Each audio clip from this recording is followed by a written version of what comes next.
I I believe we're going. I think it's good. Um, I don't see it. I try having it pulled up over here on my TV, but I don't see it. So fuck it. We're just gonna go anyway, right? Actually, let me check one thing.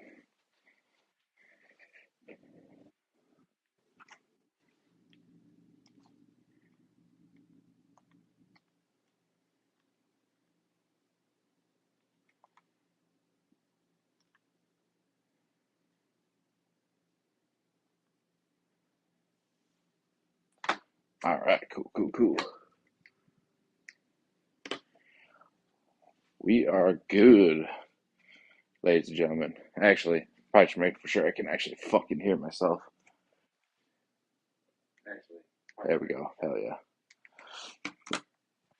My nasal ass voice. You can hear it. All right. So first things first. Sorry, I meant to do this last night. I've been kind of under the weather, so here we are.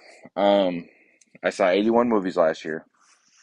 Most of them I did videos on. Some of them I did not. I did not see some movies as well, like Wicked, um, Craven, The Crow. Those were just some movies I was maybe thinking about watching at the end of the year, but I never did. I didn't have much interest in a lot of those. So I saw 81.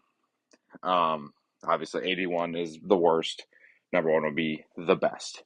So I'm not going to be super thorough about every one of these movies just because that'd take fucking forever, and I'm just kind of trying this out to see how it works on Streamlabs. So we'll see how it goes.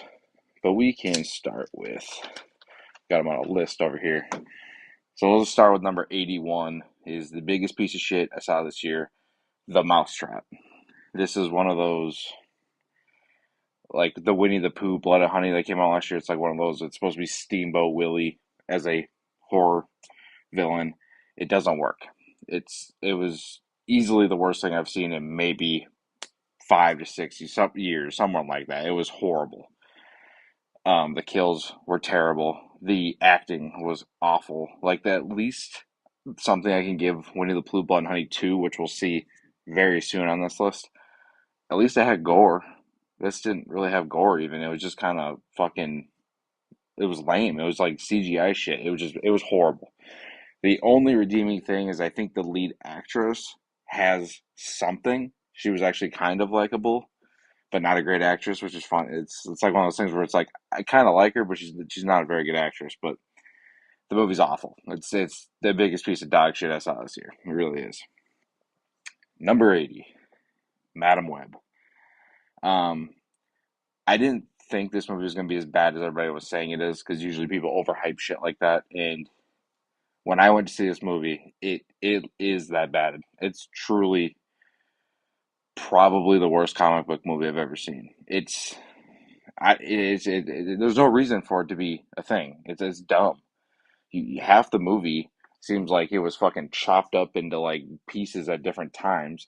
You have like ADR, which is like post when they're after the movie's done, they put in sound that maybe didn't sound good. They're like, oh, that didn't sound good. Let's record this, and then just put it there. The villain would be facing like this, and you'd hear his lines talking, and it's ADR because you can't see his fucking mouth moving. And I would say about 80% of that guy's lines were probably like that. So horrible. Uh, Sydney Sweeney, it was like the big name they put in there. She doesn't. They've tried making her like the church mouse of the group, which makes zero fucking sense. Dakota Johnson, I've never been a big fan of her, and that continues in this movie. I couldn't stand her. Um, yeah, that's kind of it with it. It's just a fucking terrible movie. I mean, it just sucks about these lists is you're starting off with the shit, so there's nothing really positive to talk about. But let's just keep on going because there's more shit to come. Number 79 is Rebel Moon Part 2, The Scargiver. Um, Part 1 came out last year. I was super disappointed in it because I'm a huge Zack Snyder fan. And then I was like, oh, you know what? Part 2 might be a little bit better. It's kind of finishing up the story there. It's not. I honestly think it's even worse than Part 1. I didn't watch the director's cut because I don't give a shit. The director's cut's not going to make a shit movie great. It's just not. Like he did it with Justice League. You know what I mean? Justice League was for me an okay movie that ended up being great with the Zack Snyder version. I have no desire to watch the director's cut of Rebel Moon because I think the story just sucks. So there's no point in me watching it if the story sucks. So we'll just move on. Number 78 is Winnie the Pooh, Blood and Honey 2. This was the sequel to the my least favorite movie of last year. Now, what I will say is this movie is better than that one, but that's like saying this pile of shit's better than this pile of shit. You know what I mean? It's barely better. The only thing I can really give this movie is that it's got better gore, better kills, I guess a better story, but the story still sucks. So I don't even really have anything positive to say besides I do think it's slightly better than the first one, but it's still a terrible movie. So I can't really give it much more praise than that. Just I'm so sick of these like Winnie the Pooh. They're making like a Popeye horror movie. They're making a fucking Peter Pan one. I'm like, dude, just let's just stop. If they were made with quality, I'd be all for it. And then have a big universe that could be maybe fucking cool. But they're just made with such shit care that why would I want to keep watching these movies? Number 77 is Afraid. This is the AI movie that Blumhouse put out. I just watched it like 3 weeks ago. It was on Netflix. Um, it's terrible. It's super bad. I'm so sick of these AI movies, man. They're not even entertaining because honestly, it's kind of real life right now, and like they're just it's not like it's scary. The concept of AI is a lot scarier than the movies they make of them. Besides, like Terminator, I don't think they've really gotten it right. It's just oh, it's bad. 76, another Blumhouse movie, Night Swim. Night Swim is a horrible movie. I think this might have been the first movie I saw this year, actually. I think it was. And I had a horrible theater experience with this one too, where it was like me and then like two other groups of people, and one of the two groups was like maybe some 16-year-old kids or some shit, and they would not shut the fuck up. And I usually I don't like say anything just because it causes a scene, and like you don't want to be that asshole in the movie theater that caused a fucking scene there. So I usually don't say shit. I might like shush someone, but this time I said, hey, can you guys be quiet? You know what I mean? Trying to watch the film. They're like sat there. Okay, didn't do anything for about fucking 5 minutes, and then I shit you not, they got up and ran back and forth in the aisles up top. So I'm like not at the bottom, but I'm like the row up. Like as the theater starts going up the levels, I'm like that first row, and they're all the way at the top, and they are running back and forth, stomping their fucking feet, and I lost it. I pretty much told them to shut the fuck up, otherwise I'm gonna come up there and drag you out of the theater. Not very smart on my part because they're 16 years old. That's prison time, as far as I know. So, uh, unfortunately, the movie was horseshit anyway. So, like, my experience of the movie wasn't really ruined, I guess, because it was a fucking horrible movie anyway. But that's what I remember this movie for, is having a shit theater experience. Number 75 is Drive Away Dolls. I mean, this was it one of the Coen brothers, I think, directed this? It just wasn't for me. Margaret, what's her name? Margaret Qualley, I think is her name. She's the same chick that was in The Substance. She was way better in that movie. This one, the humor in it's not funny. The whole like dildo thing they got going on throughout the movie with Matt Damon, which is fucking weird. And then Pedro Pascal's in this movie too for about 2 minutes and he's gone. It's just a super weird movie. But it's trying to be funny. It's also trying to be kind of serious in some scenes, and like it doesn't land any of them. It's just like the comedy stays like this, the action stays like this, the suspense stays like this. Like I don't care throughout the whole movie. So if I don't care about the characters, I'm not gonna care about your movie. It's plain and simple. 74, the maybe the biggest disappointment of the year, for sure up there. Joker Fully Ado, or Joker 2, whatever you want to call it. Boy, this might have been my least favorite movie I saw in theaters, like where I was most frustrated watching it. I am a fan of the first Joker movie. I didn't love it like everybody else did, but I did like it quite a bit. And when this one came out, or before this was coming out, you were hearing they're going like the musical route. I remember thinking, why the fuck would you do that? Why would you make this a musical? And I was like, you know what? Maybe they'll just do like a song here or there because they got Lady Gaga and it's Harley Quinn. Maybe they'll just put a song here and there.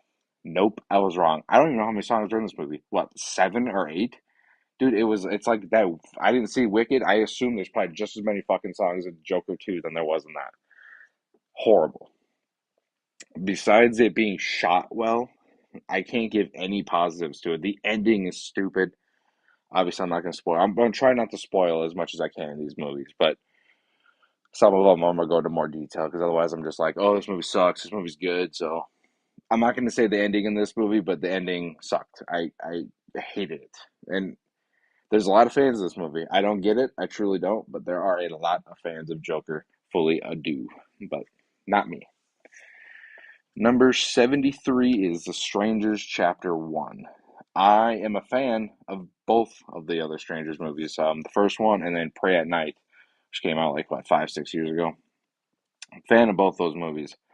When I saw this was coming out, Rennie Harlan directing, I was questionable to say the least, just because like that director in this series doesn't mix at all for me. Like that just doesn't go together, and they did not. These are worse characters than the other movies because that's the biggest downfall of those movies are the characters are so fucking stupid, and in this one they are way dumber than those ones. There's no good kills. There's because it's really just the two leads you're following the whole movie. And they're making two more, and I think both of them are supposed to come out this year, Chapter 2 and Chapter 3. I don't know. I'm going to see them, obviously, but I'm not looking forward to them at all. 72, The Union. This was a Netflix movie with Mark Wahlberg and Halle Berry. Not much to say about this. I just didn't really enjoy it. It was just kind of bland and boring. I like Mark Wahlberg in some things. I'm not a big fan of Halle Berry. I never have been. Even Storm, which I love those original X-Men movies. She's one of the worst parts of the movies for me. I just don't think she's a very good actress. The only time I've ever seen her do a great job for me was if you guys have ever seen that movie, The Call. That's the only time where she's like the 911 dispatcher. It's the only time I've seen her in a movie, and I'm like, you know what? She does a great job right there. And The Union just was not it. Netflix, boy, do they miss a lot. They miss a lot. Speaking of number 71, oh boy, I'm looking. Actually, the next few are Netflix movies. Number 71 is The Deliverance. This was a horror movie with Glenn Close, which I don't know why the fuck she's in this movie. It's like a possession kind of demonic horror movie that it's very generic. You see everything coming a mile away. Not very good, just kind of boring. Not much to say about it. I would skip it personally. I didn't think it was bad. It was just kind of eh. Oh, from here till about 50, honestly, are just movies I was like, I was okay on. You know what I mean? I didn't hate them. I didn't dislike them, but I also didn't like them. They're just kind of, they were there. There's some big names in these that I was kind of like, on too. So, Deliverance, not really for me. Number 70 was Lift. Gonna be honest with you, I don't remember much of this movie. This was also early in the year. This is Kevin Hart. It's like a heist movie, if I remember correctly. I don't really remember much about this, to be honest, because it was so long ago, and it was obviously didn't stick in my head for any reason. So yeah, just move on. It's not really for me. Lift was not very good. It was okay, I guess. Number 69, Trigger Warning. I do remember some of this. This is the Jessica Alba like action movie that came out that I didn't hate the story and kind of the build up to it. And there's actually some decent like violence in it too. It's just I didn't like the way it ended. Jessica Alba's also she's gorgeous. Don't get me wrong, she's absolutely gorgeous. She's not the greatest actress either. She's really not. But I didn't mind her in this, and overall the movie I was on. Again, it's a Netflix movie, man. Most of them are I would say it's either I love it, I'm like I forget everything about it and I'm on it, or I think they're dog shit. There's never like one that I think, oh, that's pretty good. Like it's very rare that I think that with a Netflix movie, and this was in the category. 68 is Challengers. This is the Zendaya tennis romance, love triangle movie.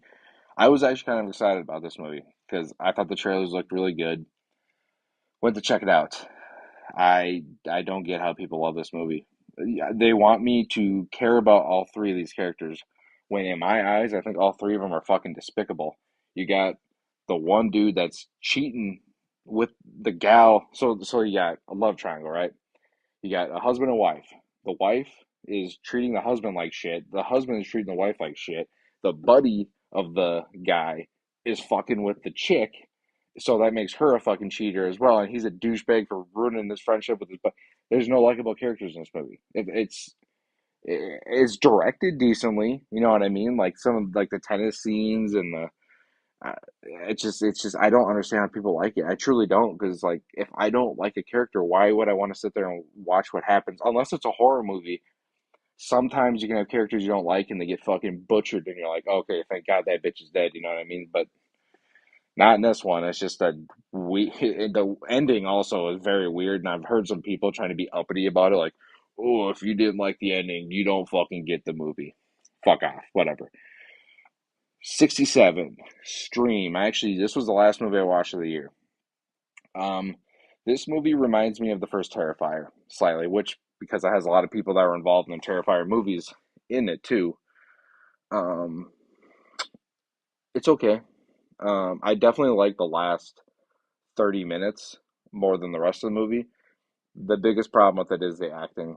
The acting is very corny, it's very cheesy, it's very cheap, it's kind of fan filmy, but the gore in it is very good. And that's because Damien Leone actually had a piece in it. I think he was the visual effects guy, and they're very good. So it's one of those movies that I could watch that and be perfectly fine. And I believe they're gonna do sequels to it, which sucks kind of in a way because Tony Todd unfortunately passed away, what, about a month ago, and he would have been in the sequel. So I don't know if they filmed it or not. I don't think they did, but maybe they did. I don't know. I would have loved to see him in the second Stream movie. I think that would have been great. So overall, I was okay on it. 66 is Trap. It's M. Night Shyamalan's movie with Josh Hartnett, who is a Minnesota boy, just like me. I've always liked Josh Hartnett and a lot of things. 30 Days of Night, Pearl Harbor. Um, God damn it, what's the movie? Halloween H2O. I'm like, fuck, I know he's in a Halloween movie. Always liked him, and I think he is the best part of this movie. I really like his performance, actually. Unfortunately, the movie that he's in is not as good as his performance. And it's just weird. See, this whole movie takes place at a concert, and they're trying to trap a killer that supposedly might be there, that they got like a hint on. And that is a decent concept, but the way they wrap it up at the end of how you find out who set the trap and stuff, I thought was so stupid. Like I remember like rolling my fucking eyes when I saw it. I'm like, "Ah, M Night, just you don't need the big fucking twists in your movie all the time. You don't. Just make a damn good movie. You don't need these big twists. You had one. I think you had a good movie here, and then you just kind of ruined it in the last act, honestly. So unfortunately, it's low on my list, and I was actually looking forward to it. 65 is another Blumhouse movie, Imaginary. This is the little, I'm sure you saw the trailer, it's like a little teddy bear, imaginary friend kind of concept. The concept is better than the movie.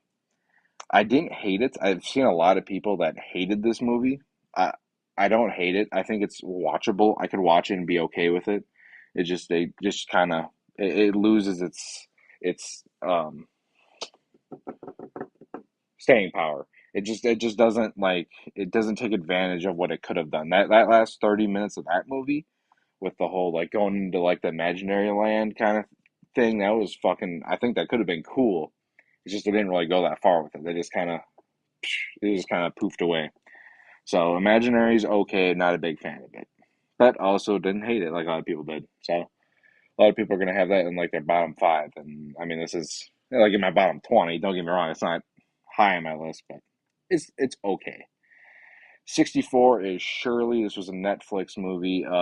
This is, I'll be honest, I don't remember much. I know it's Regina King. I think she might even directed this. She's playing, I think it's the first, is it the first black senator in American history? I can't remember 100%. I should have looked that up, to be honest. Sure, I'll get hate for that. It's an okay movie. I think she gives a good performance. It's just kind of boring. But that's just kind of the way the movie is. It's just the concept of the movie. Not a lot's going on. It's a lot of political stuff. But it's okay. Number 63 is Hellboy the Crooked Man. Um, very fan filmy, but there's part of me that liked a lot of parts of it, I guess. The guy that played Hellboy, I thought was decent. I thought the makeup effects and all that were actually pretty good for being kind of fan filmy.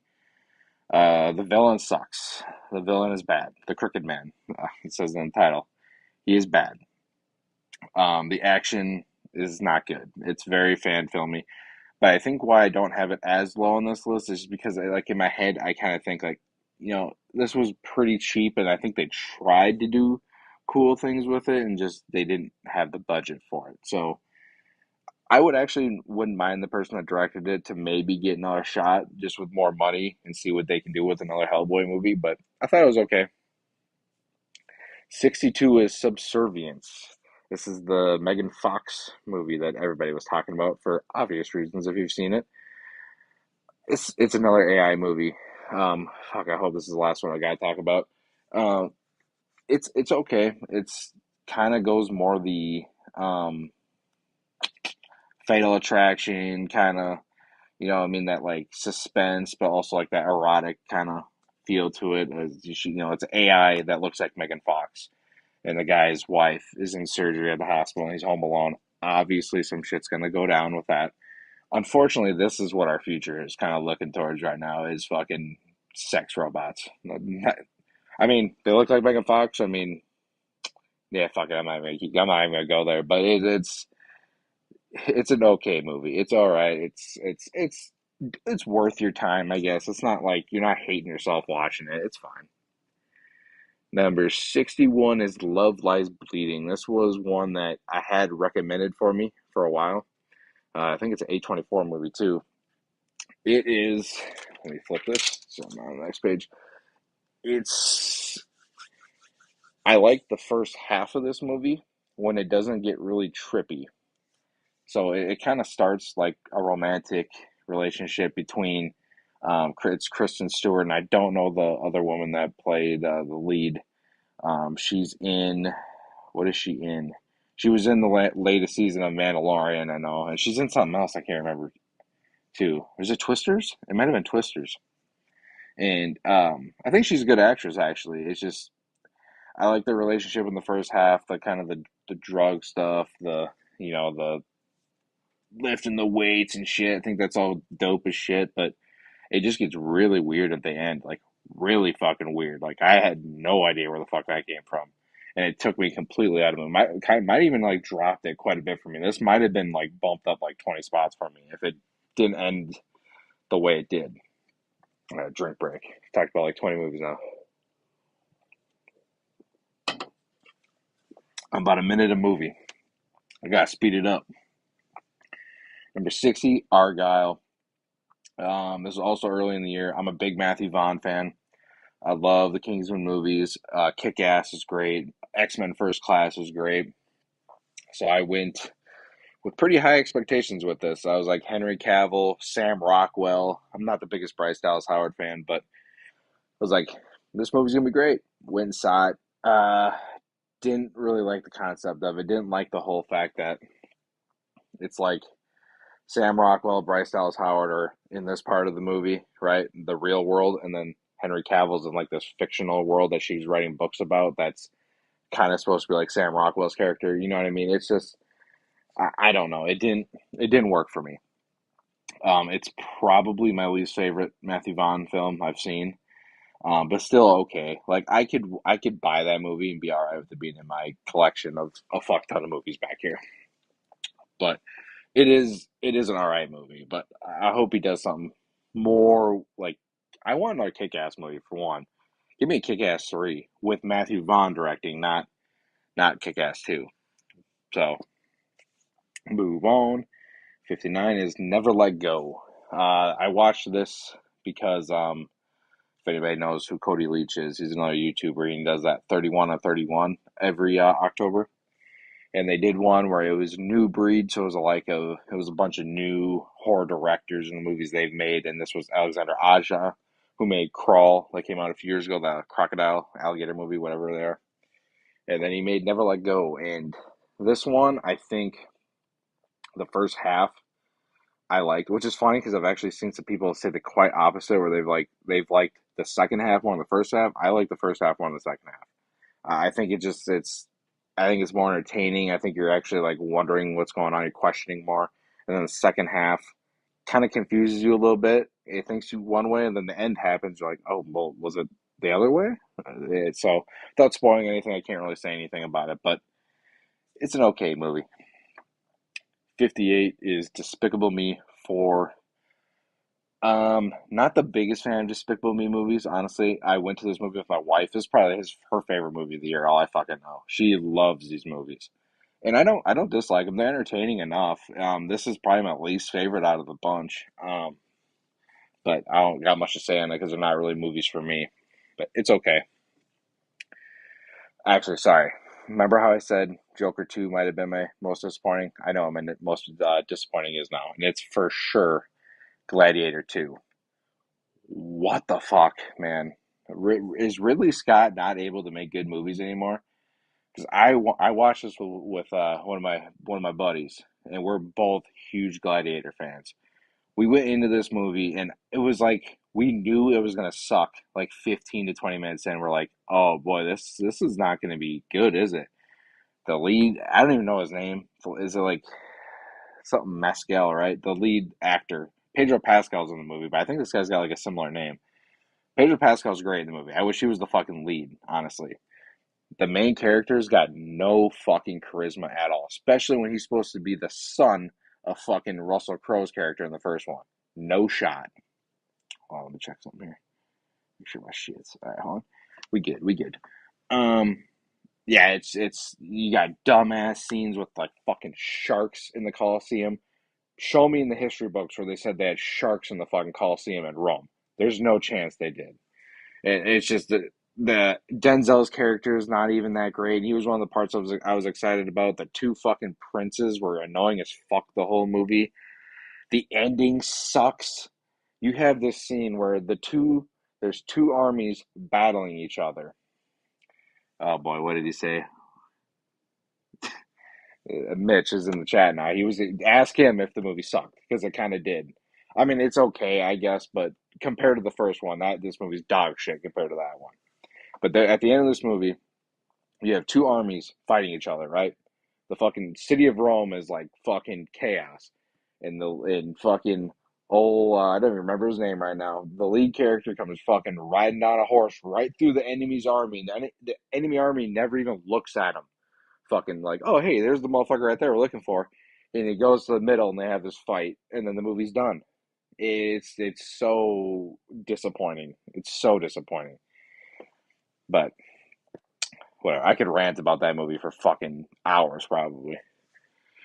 56 is Spaceman. This is the Netflix movie that was Adam Sandler, kind of his more serious movie, I guess, that he's made in a little bit since Uncut Gems.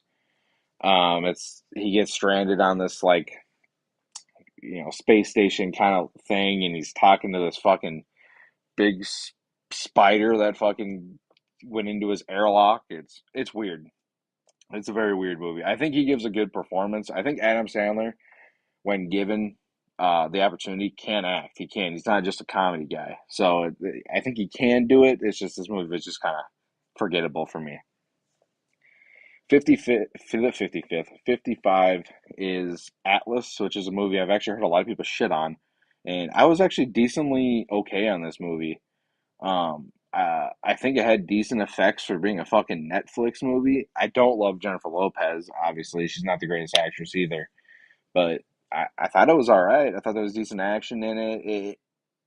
It's not great. Don't get me wrong. I'm not gonna try and defend it, but I've just seen a lot of people like watch 120 movies and they'll put this at like 115. I'm like, how the fuck is that 115 for you? But whatever, different strokes for different folks. 54 is immaculate. I just watched this last week. This is the Sydney Sweeney kind of Omen movie, which is unfortunate that this came out like the same month as the first Omen because that movie is so much better. But immaculate, I like what it tries to go for, and I actually think she does a good job at acting. And I think she's got talent. She's not just look. She does have talent. Um, it's just the execution just did not work. And unfortunately, I watched the first Omen before this, so it's very derivative of that. So I'm watching it and I'm like, fuck, I just saw this and done a lot better. So I think that does affect it quite a bit for me. Um, but there's not a lot to say about this movie. The ending is kind of crazy. If you have a problem with children dying in a movie, when I say children, I mean babies. Maybe don't watch this movie because it might trigger you at the end. Spoiler, I guess. Number 53, Monkey Man. This was one I was super excited for when I saw the trailer. Um, it's okay. It kind of falls apart for me. It's kind of disappointing how much there wasn't shown to, I guess how what I was kind of sold in the trailer wasn't what the movie was actually.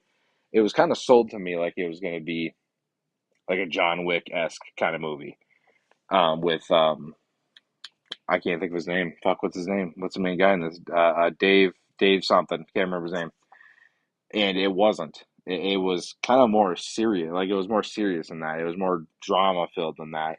And it was still okay. This is another movie I could watch and be perfectly fine. And honestly, this is one I might watch and it might jump up a little bit for me now knowing what I'm expecting. You know, 52, another movie I've seen high on a lot of people's lists, including Cody Leach. I know he like loved this movie and it just wasn't for me. And that's Cuckoo.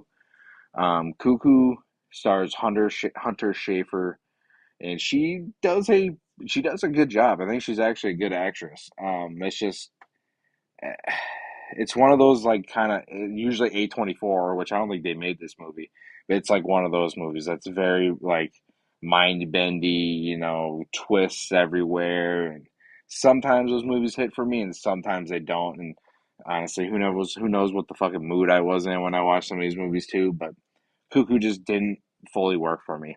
I know I say that a lot, but it didn't. I really wish it was better.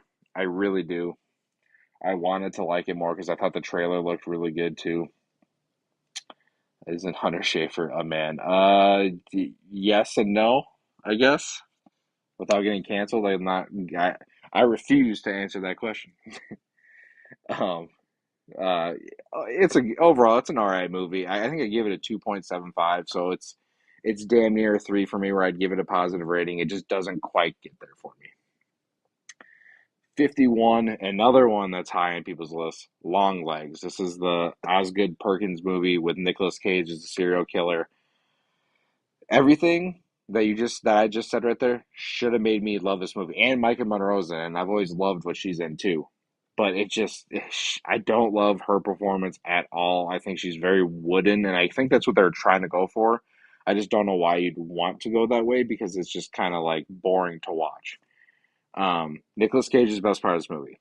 By far, I agree with people that are going to say I agree with you. He goes full Nicolas Cage, and it is great, but it's not enough to save the movie. And this is another one I'd give a 2.75. So it's right there, kind of with Cuckoo, where it's almost a 3. It's just, this is another one on a rewatch. I think I might enjoy it slightly more, but not much more. But okay movie. 50 is Beetlejuice. Disappointing sequel. Um, I'm not the biggest fan of Beetlejuice, the original, but I do like it. It's honestly probably one of my favorite Tim Burton movies. That tells you how much I'm not a big fan of him. Uh, so when the sequel came out, you bring back everybody like Michael Keaton, Winona Ryder, and then you're adding Jenna Ortega. And I'm like, okay, I like Jenna Ortega when she's in things. Maybe check this out. I think there's The problem is with this movie is you have this really cool story with this boy that Jenna Ortega is kind of, flirting with. There's a super good story there. And that, I think they should have focused on him being the villain of the movie. And then they got this other part with Monica Bellucci or whatever. I don't fucking remember her name. Something like that. Where she's Beetlejuice's ex-wife. And she was chopped up and shit, and now she's like sewn back together and she's going after them. Also, cool concept. Well, the problem is you have both these concepts going in the movie and they're fighting each other. You need to just eliminate one of them, which I would eliminate probably the ex-wife one, just because that's kind of cheesy a little bit, and bring the kid his story in, because it is honestly dark and fucked up what they do in that movie with that. It honestly kind of doesn't even fit the movie because it's way darker than it is. But it's if it just went that way with it, I would have liked it so much more. But overall, it's okay. Another 2.75. Finally, okay, let me take a drink now. Okay, so from here on out, all these movies I would give a positive review. So the 3 out of 5s are higher for me. And we got 49, The Bike Riders. Good movie. I do wish it was a lot better. I was hoping this was going to be Sons of Anarchy like, and it's not. I put in my video that it was Diet Sons of Anarchy because that's kind of what it is. It has Tom Hardy as his leader of this bike gang. You have Austin Butler, who's like this rebel without a cause kind of thing. I love Austin Butler and things. You have Jodie Comer, who plays this Austin Butler's wife, and she tries giving this Midwestern accent, I think, throughout the movie, and boy, does it is nauseatingly like maybe that's how I'm from the Midwest. I don't fucking talk like that. At least I don't think I do. So who knows? I don't know what accent she was going for, but I found it super, super annoying. But it is a good movie. I think it has really good parts in it where it would get super serious and like, okay, it's kicking up here, but then it would kind of die back down, and then kick back up, and then die back down. It didn't really have a very like structured, story throughout. It was just kind of up and down, up and down, up and down. So good movie, but I wish it was a lot better. 48, Bob Marley, One Love. This is the biopic of Bob Marley's life. I don't really know much about Bob Marley, to be honest with you, besides some of the songs obviously I've heard. Guy had a fucked up life. Didn't know he had that much shit that happened to him. And this movie does show it, and I think it does a good job. Um, Biopics just usually aren't for me, to be honest with you, just because most of the time it's like I know the story, so it's like why would I sometimes want to see the movie of it? I don't know. Besides, the only one I can think that isn't like that for me is Elvis, that came out a couple years ago, and I think that's just because that was really entertaining, and I think Austin Butler's a big reason for that. So the Bob Marley one, it's a good movie. It is good. It's just not super entertaining, and it's super short. I think it's only like 80 minutes long. 47 is Don't Move. This was a Netflix horror movie that I think came out around Halloween. It's a serial killer movie that he injects women with like this paralyzing kind of whatever the fuck, not antidote, whatever you want to call it, injection. He injects them with like this paralyzing nerve agent, and they fall down, and he just kind of does fucked up shit to them. It's a good movie. I think my wife watched this with me actually, which is surprising. It's good. There's good violence in it. I like the payoff at the end. Without spoiling anything, I do like the payoff, and I think it's super suspenseful. I think there's really good scenes in this with there's a cabin, and she's paralyzed, but she's got to get the attention of people, and it is good. It is a good movie. I definitely would check it out. 46 is Damsel. This is another Netflix movie. This was Millie Bobby Brown in The Dragon, if you remember that movie. Millie Bobby Brown and Dragon movie. Not much more to say about it, Jack. No, I'm just kidding. It is good. It's a good movie. I think there's a lot of good dragon fights in this too. Good effects in it. Um, the family of Millie Bobby Brown's fucked up, by the way. You're just gonna send your fucking daughter out to sacrifice to a fucking dragon? That's kind of fucked, don't you think? But again, this is another movie that I like the payoff at the end that she's kind of a badass in.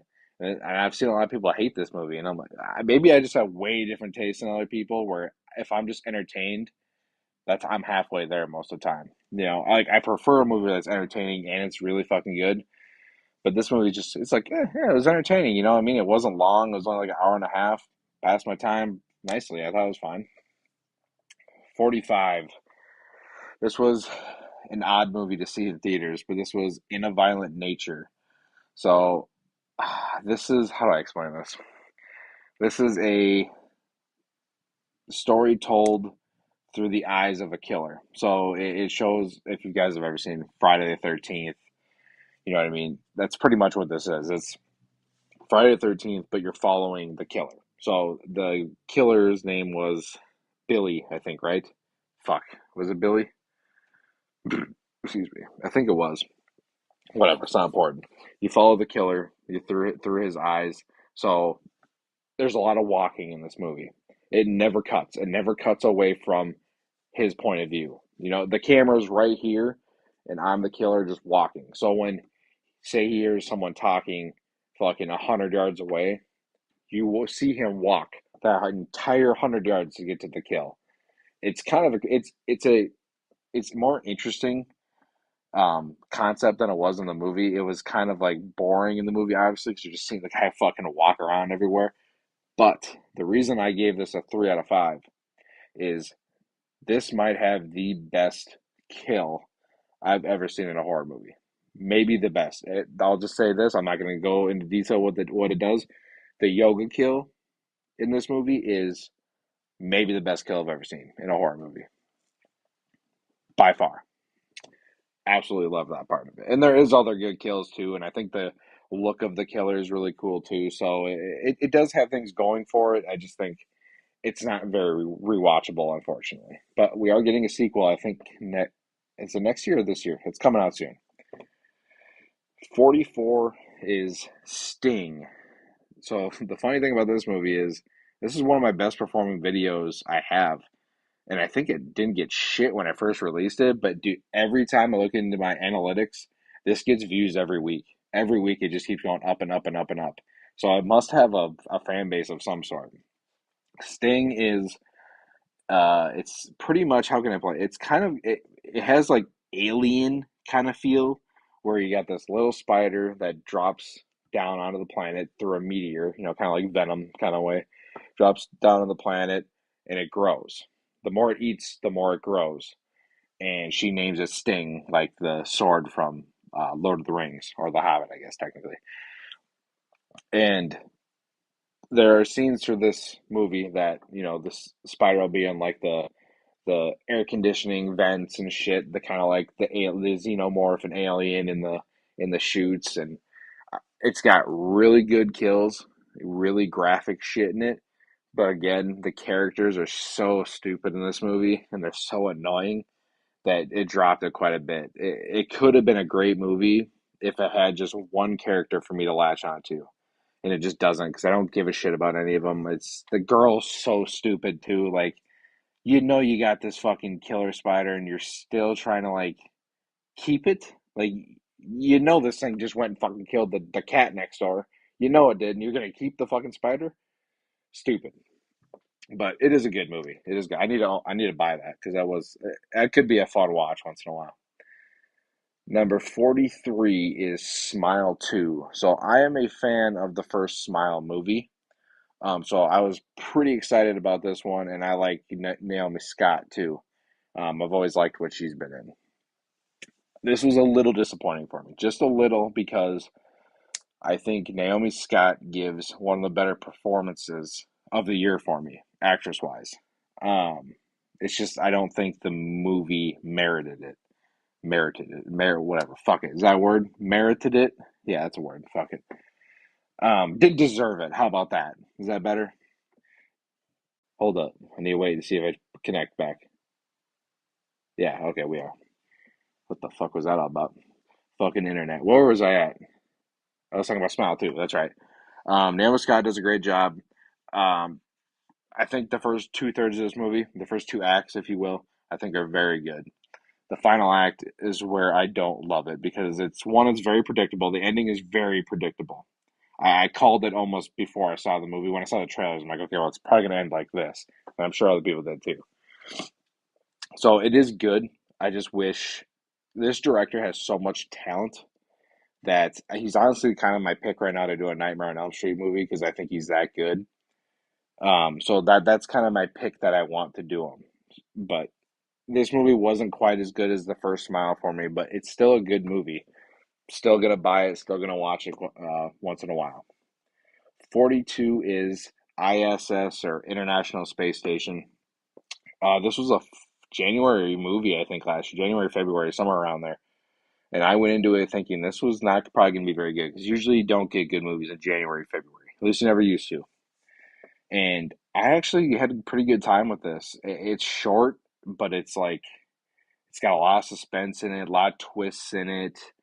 I like the main actress. I don't know, I can't remember what her name is. I've seen her in a few things, but I think she's very good. And yeah, it's just a good movie. Not much to say about it, just besides that it's good. Just go watch it. 41 is Under Paris. This is the French film, the only foreign movie I believe I saw this year. This is a shark movie.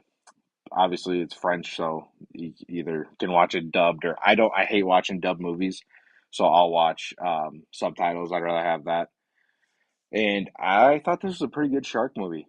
Besides like the CGI and shit, which it's just unfortunate nowadays. It's not like Jaws, where they use the actual, shark like a machine to do the things. Which I get why they don't, just because that caused a lot of problems back then. It's still going to cause problems nowadays. I get why you do CGI; it's easier, but it looks so much better when it's practical. But this movie actually I thought was violent. The sharks were actually killing a shit ton of people. My problem with Meg and movies like that is how big those fucking sharks are. You're telling me those don't just swallow motherfuckers whole at the beach and shit? No way.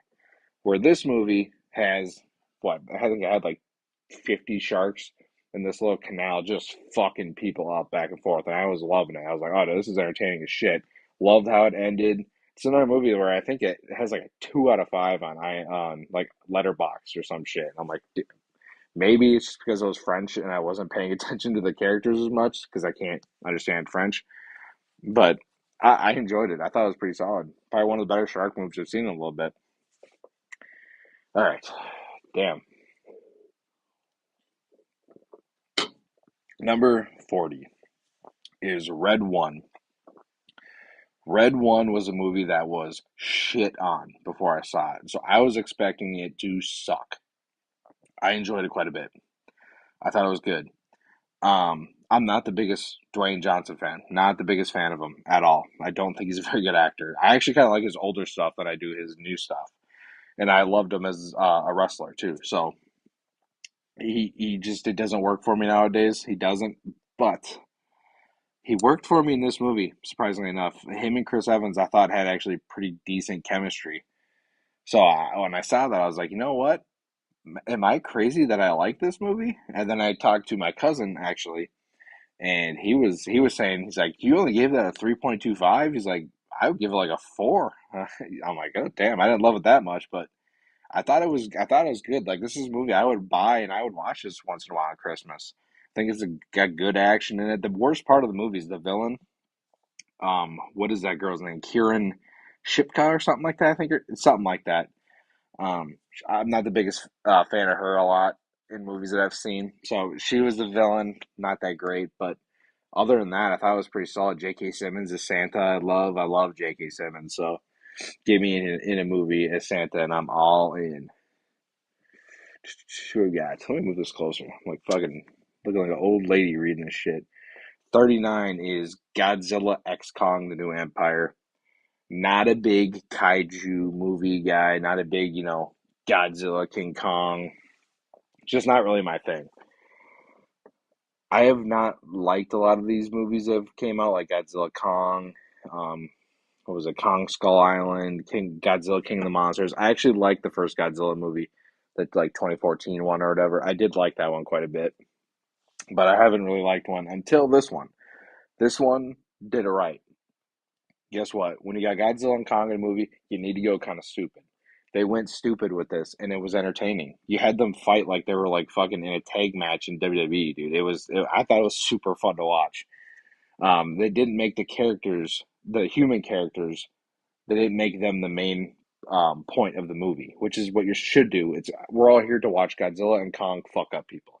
We're not there to see fucking Millie Bobby Brown running from building to building trying not to die. I'm not here to see that. I'm sorry, maybe some people are. I'm not. I want to see two big fucking action figures fight. That's what I want to see. And this movie gave it to me, and I liked it quite a bit. 38, Land of Bad. This was a I remember liking it, but the funny thing is, I don't remember much of it.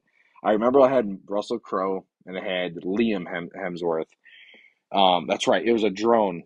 It was he was like a radio guy. Liam Hemsworth was a radio guy. I think they were in the Middle East somewhere, going to save one of their teammates, and then um, Russell Crowe is flying this drone. Getting dropping bombs here.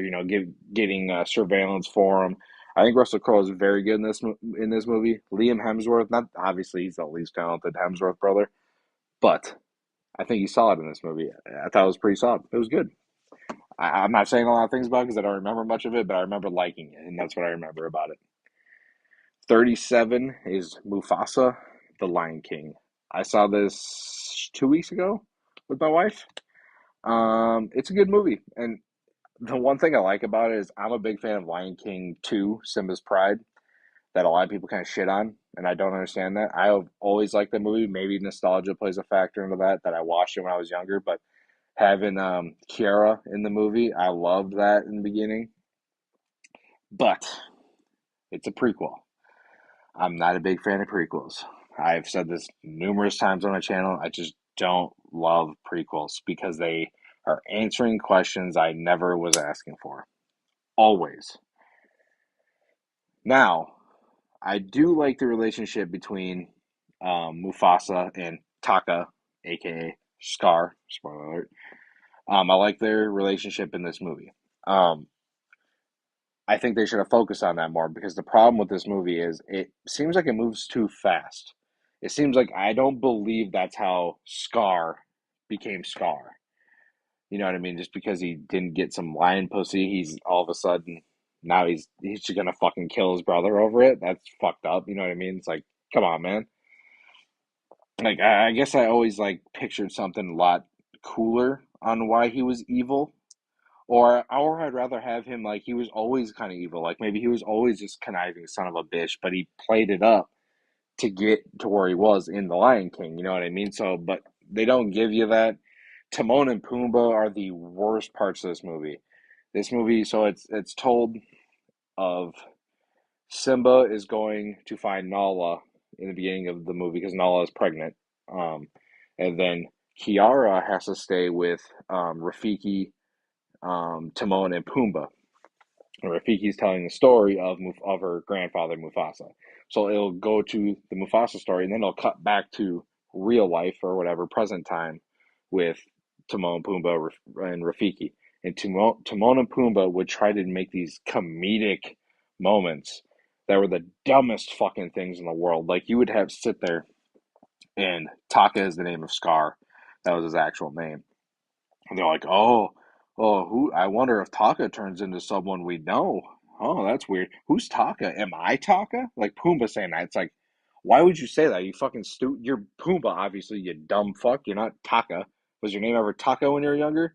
And it's just like they're trying to make these dumb comedic moments, and they're so not funny that you're just annoyed the whole time. Like every time they come back to these guys, I'm annoyed. I'm like, dude, go back to the Mufasa. I'm here for Mufasa. I'm not here for Timon and Pumbaa fucking dicking each other around in the fucking cave.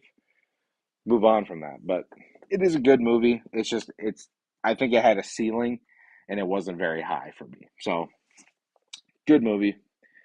36 is The Fall Guy. This is the Ryan Gosling, Emily Blunt. I guess this was a TV show back in the day. Didn't know about that when I saw the trailer for this, but it is a good movie. It's entertaining. Aaron Taylor Johnson, I think, plays a good villain in this. There's good action in it. I think Ryan Gosling's obviously super charismatic. and everything he's in. So it is a good movie. It's definitely worth watching. So I got an itch. There we go. 35 is Sonic the Hedgehog 3. I am a fan of the first two Sonic movies quite a bit, especially the second one. I really like the second one, actually. And this one, I did like quite a bit still. It's a pretty solid trilogy they got going on right now. I love Jim Carrey, man. I love Jim Carrey. I can get him in any movie, and I love anything I can get him in right now. And him as Eggman, I think is fucking great. There is a dancing scene in this movie that I was dying laughing watching it. Shadow. I've always loved Shadow growing up. I had the PS2 game. I think it was just called Shadow the Hedgehog, I believe, and I always loved that growing up. So when I saw he was in this movie, I was like, let me check this out. And Keanu Reeves voicing it, interesting enough for where I'm like intrigued to watch it. Um, Keanu Reeves' voice does not work for me for Shadow. I think it's just because it's the kind of monotone. It doesn't really work for me. I would rather have someone that's got a little more, character to their voice. Where he doesn't have any character to his voice. He's just when I hear him, I think John Wick is what I think every time. Like that. That. Yeah, I'm thinking I'm back. Like talking like that and shit. And that's pretty much how Shadow sounds. So it's not it's kind of a nitpick. You know what I mean? It's not that big of a deal, but it, it affects it a little bit. Where I'm like, ah, come on, man! Like this guy just, dude, sounds like he's baked the whole time. But it's a good movie. 34 is Horizon and American Saga Chapter 1, because I think we're getting Chapter 2 this year, I believe. This was a movie that flopped. This was Kevin Costner. I believe, didn't he leave Yellowstone? I think I've never seen Yellowstone, but I'm pretty sure he left that show to make this movie with his own money, and the movie fucking bombed. That sucks ass, because I love Kevin Costner, and I think he's great in this movie too. But it's a western, so if it's a western, it's kind of told throughout.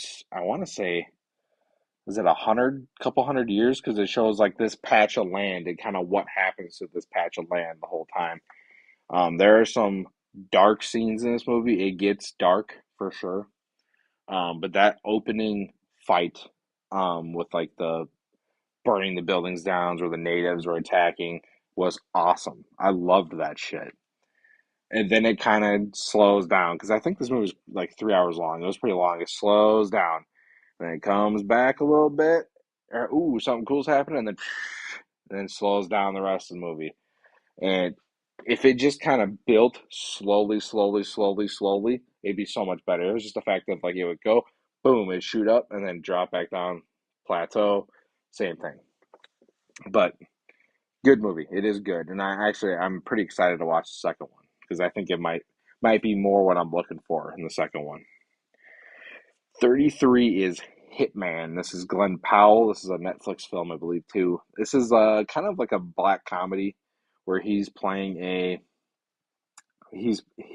professor that the local police department uses him as like an undercover guy. Well, his undercover is being a hitman, and he can like switch where he's a super nerdy guy in real life, but he can switch on a dime, and he's like acting like this badass dude who's an assassin and shit. And there are some hilarious moments in this movie, and I love Glenn Powell, man. He is kind of the next big it thing. I'm all for it because I think he's kind of, for me, he is kind of the next Tom Cruise. I've always loved Tom Cruise, and I think that even Tom Cruise is kind of putting him at that pedestal, like, hey, you're kind of the next big thing. Let's kind of push you here, and I think he's great in this movie. This guy could be the next big leading man in Hollywood. I truly do think that he could be the next big thing. 32. Let me take a swig of this.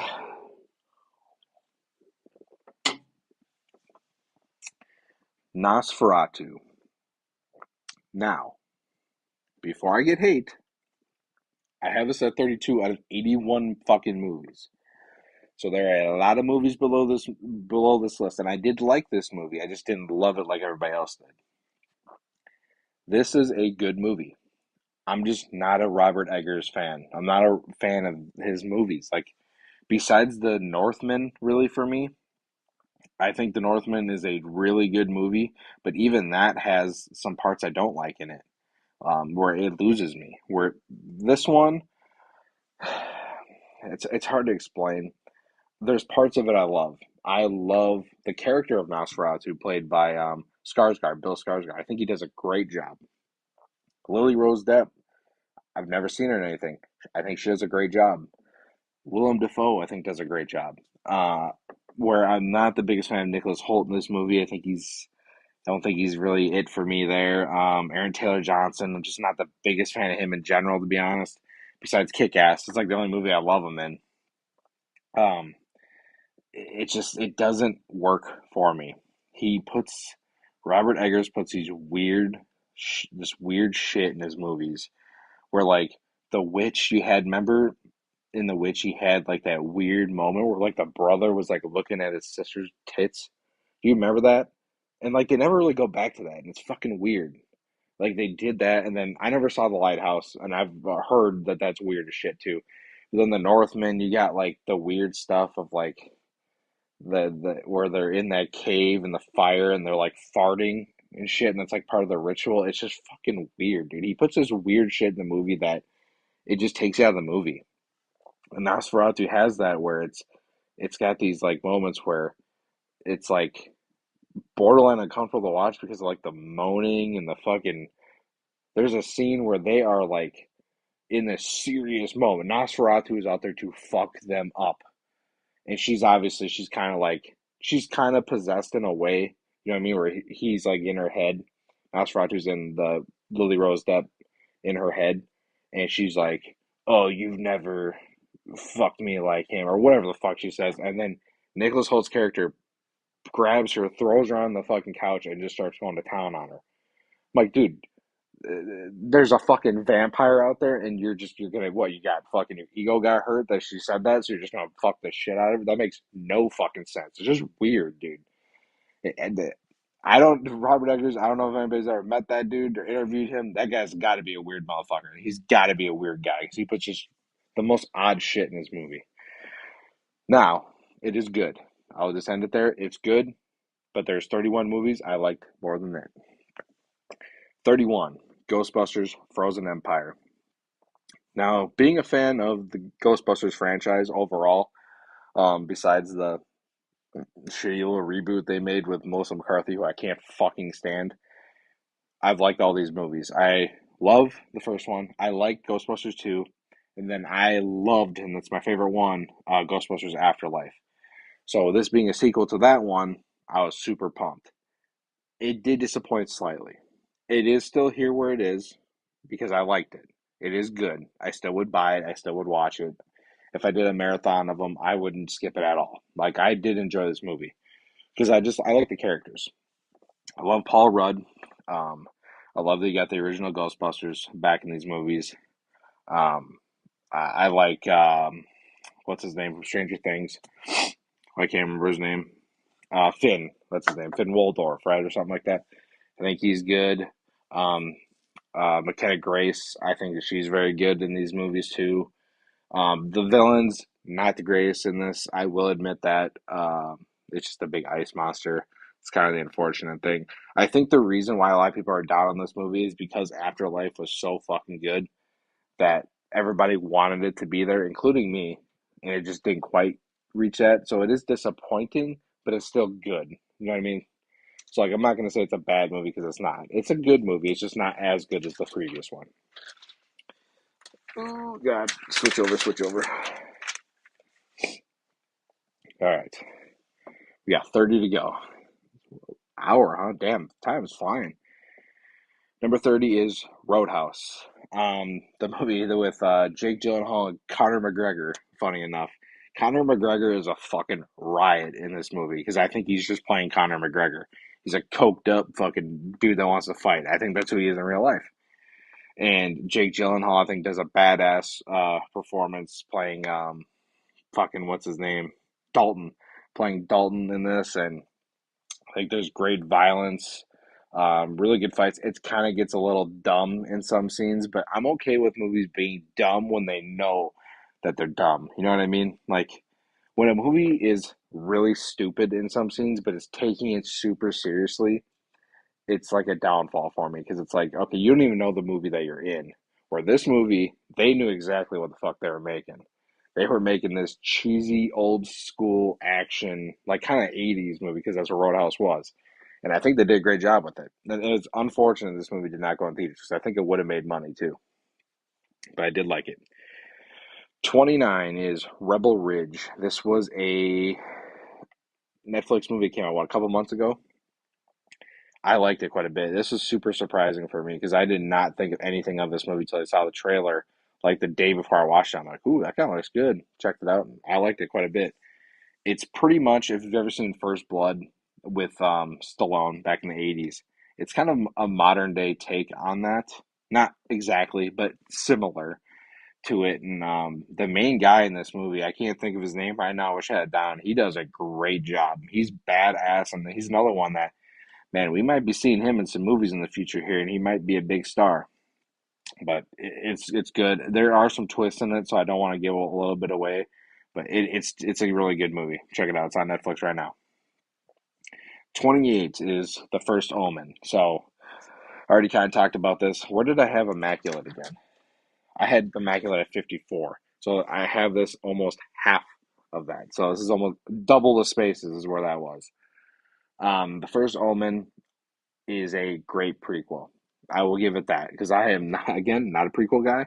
I loved the Omen, the original one. I watched it for the first time. I want to say in the summer this year because I got the box set that's back there.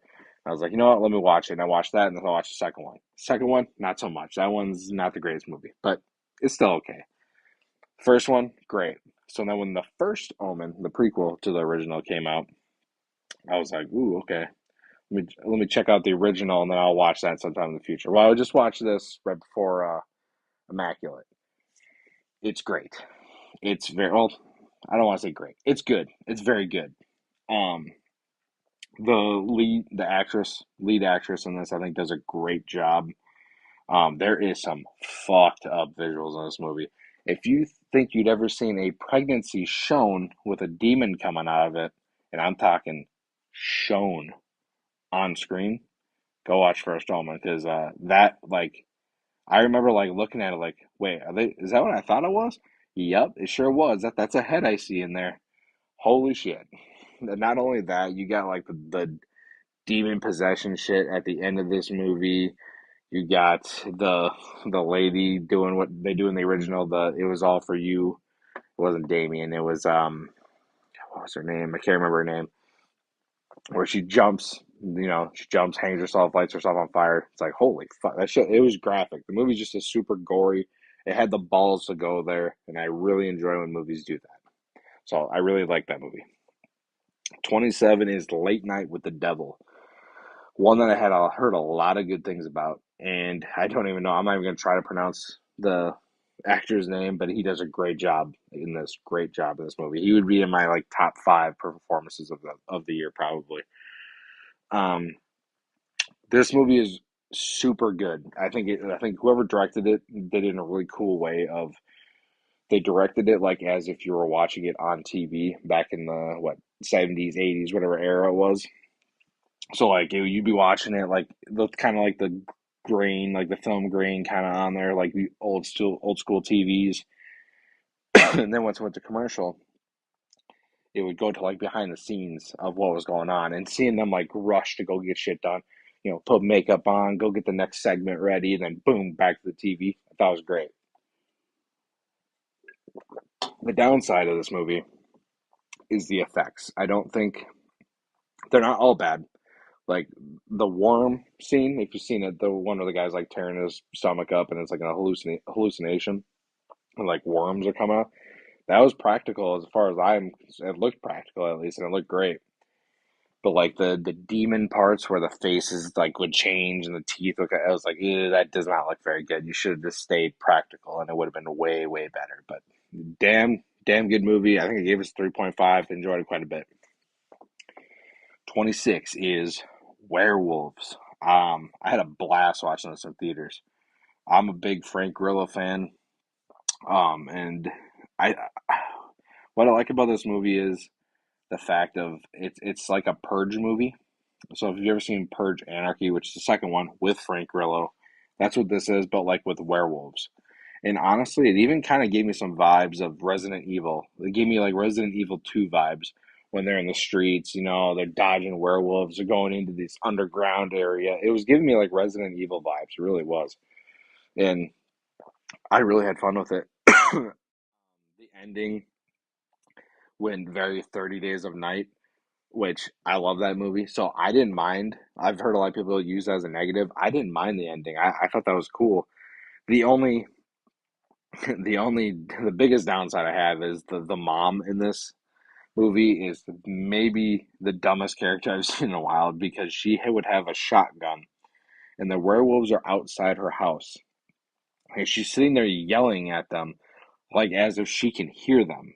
So like maybe if they had like an intercom system where she's yelling through it and they can hear her outside, but there is not that. They're in this lockdown house and she's yelling like, "Yeah, you want some motherfuckers?" And then she would just shoot this random bullet into the fucking ceiling, right? Showing fucking sunlight or the moonlight, which you can't get on yourself, right? Otherwise, you're gonna turn into a fucking werewolf.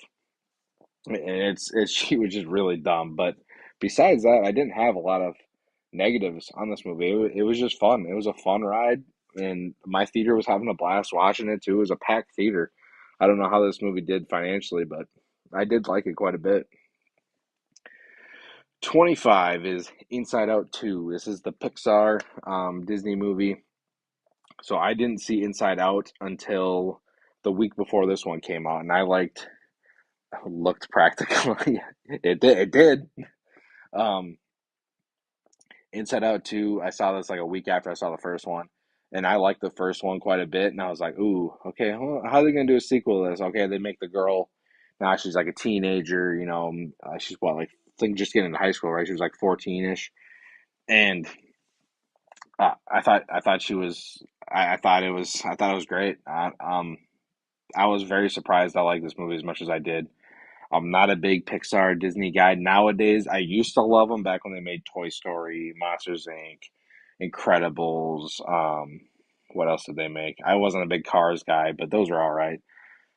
Finding Nemo was another great one.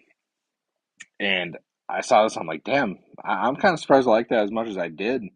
I think I even liked it more than my wife, which I was more surprised about. And it's a very good movie. They're making a third one too, which could even be better because they're going to get into maybe the adult life, and all of us that were 18, 19 know what the fuck that shit feels like.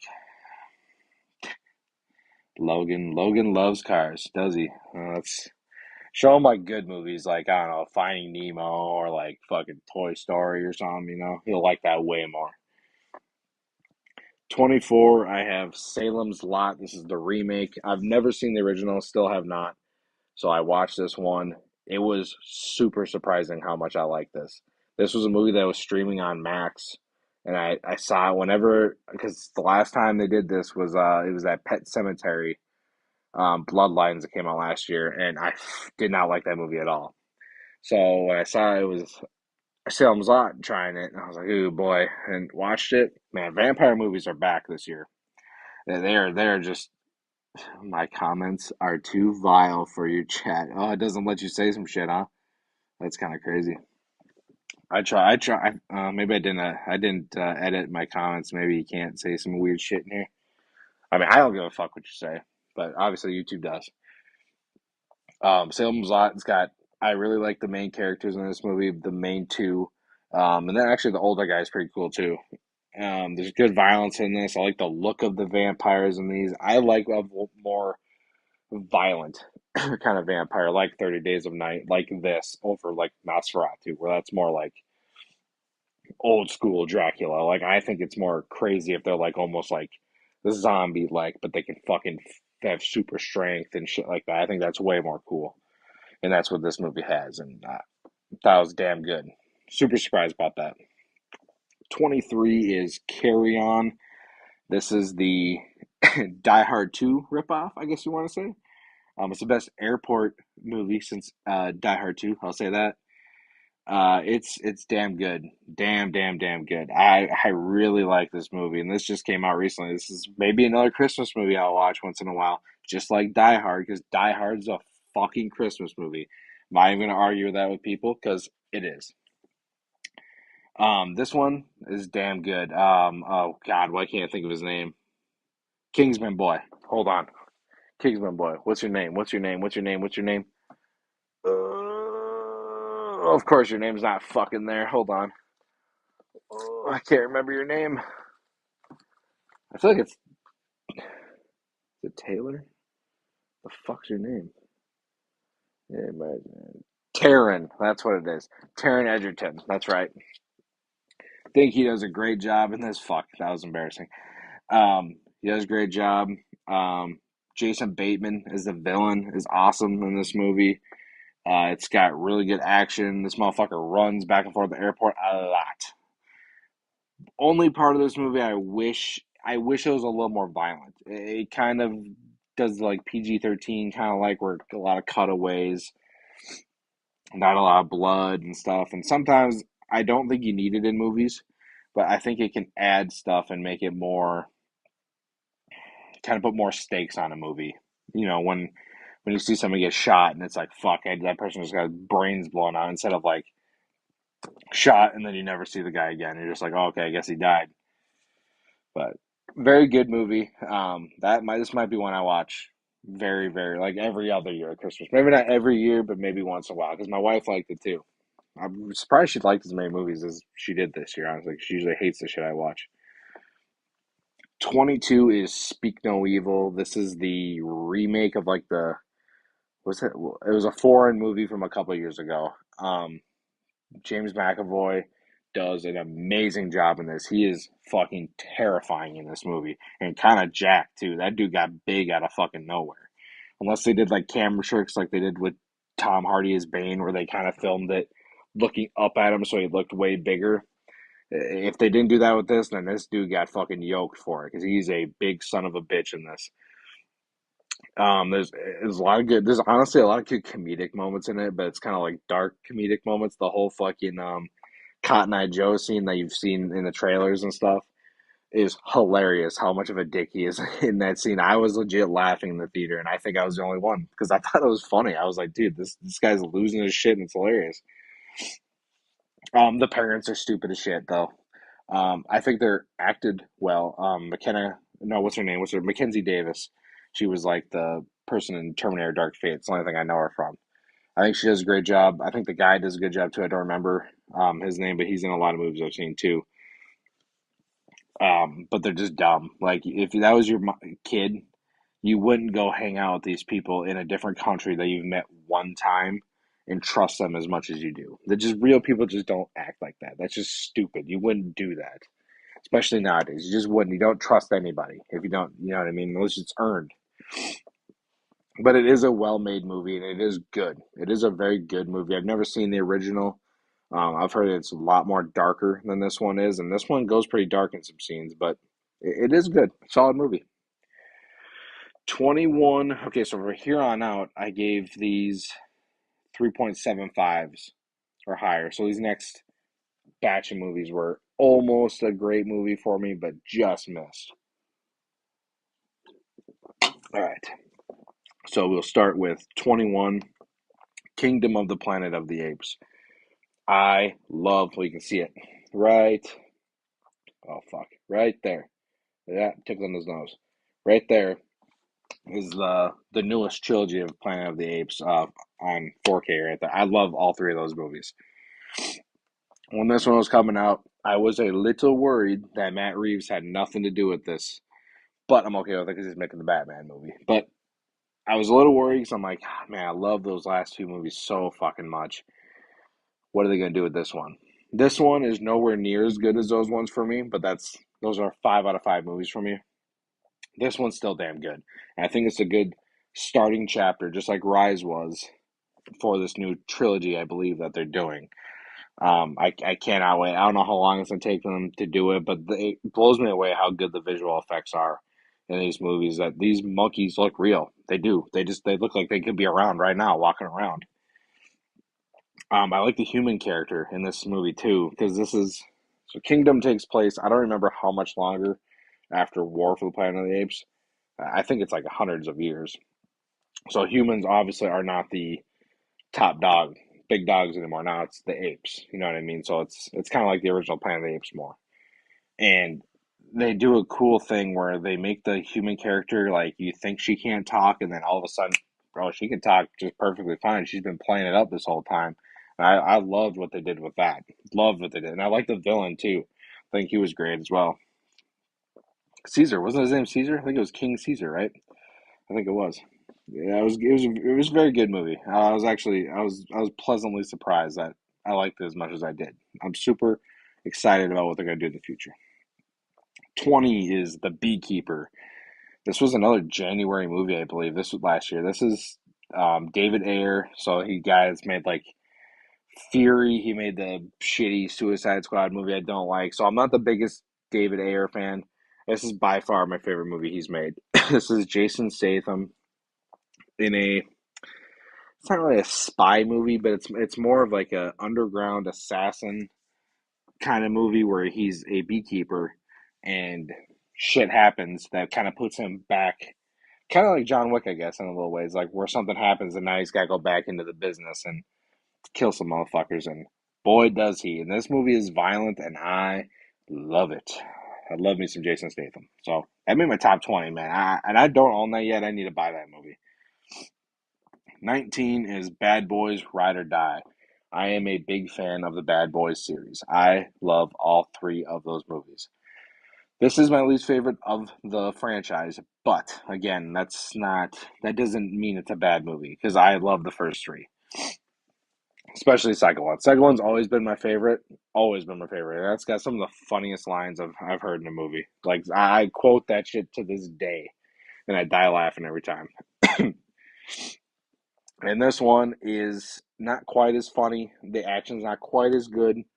I don't love that Martin Lawrence is the joke of the movie now because he's now obviously he's heavier, but he's old. Like how old is he? Like he's got to be in his 50s. You know what I mean? He's an older guy. You know, leave him alone. But he's a bigger guy now. Now he's kind of the joke of the movie. So this whole franchise, he's kind of been like he's been trying to kind of I don't want to be the violent guy, like the whole woosah shit. You know that you saw in Bad Boys 2. You know, it's progressively gotten more like, hey, I need to get out of the this game. I need to retire and shit. And this one's by far the most in that, where he has there's a heart attack or whatever he has, and then he has like this coming to Jesus moment where he's doing weird shit. He's trying to talk to the alligator, which is a great fucking scene in this movie. It is good. It's very good.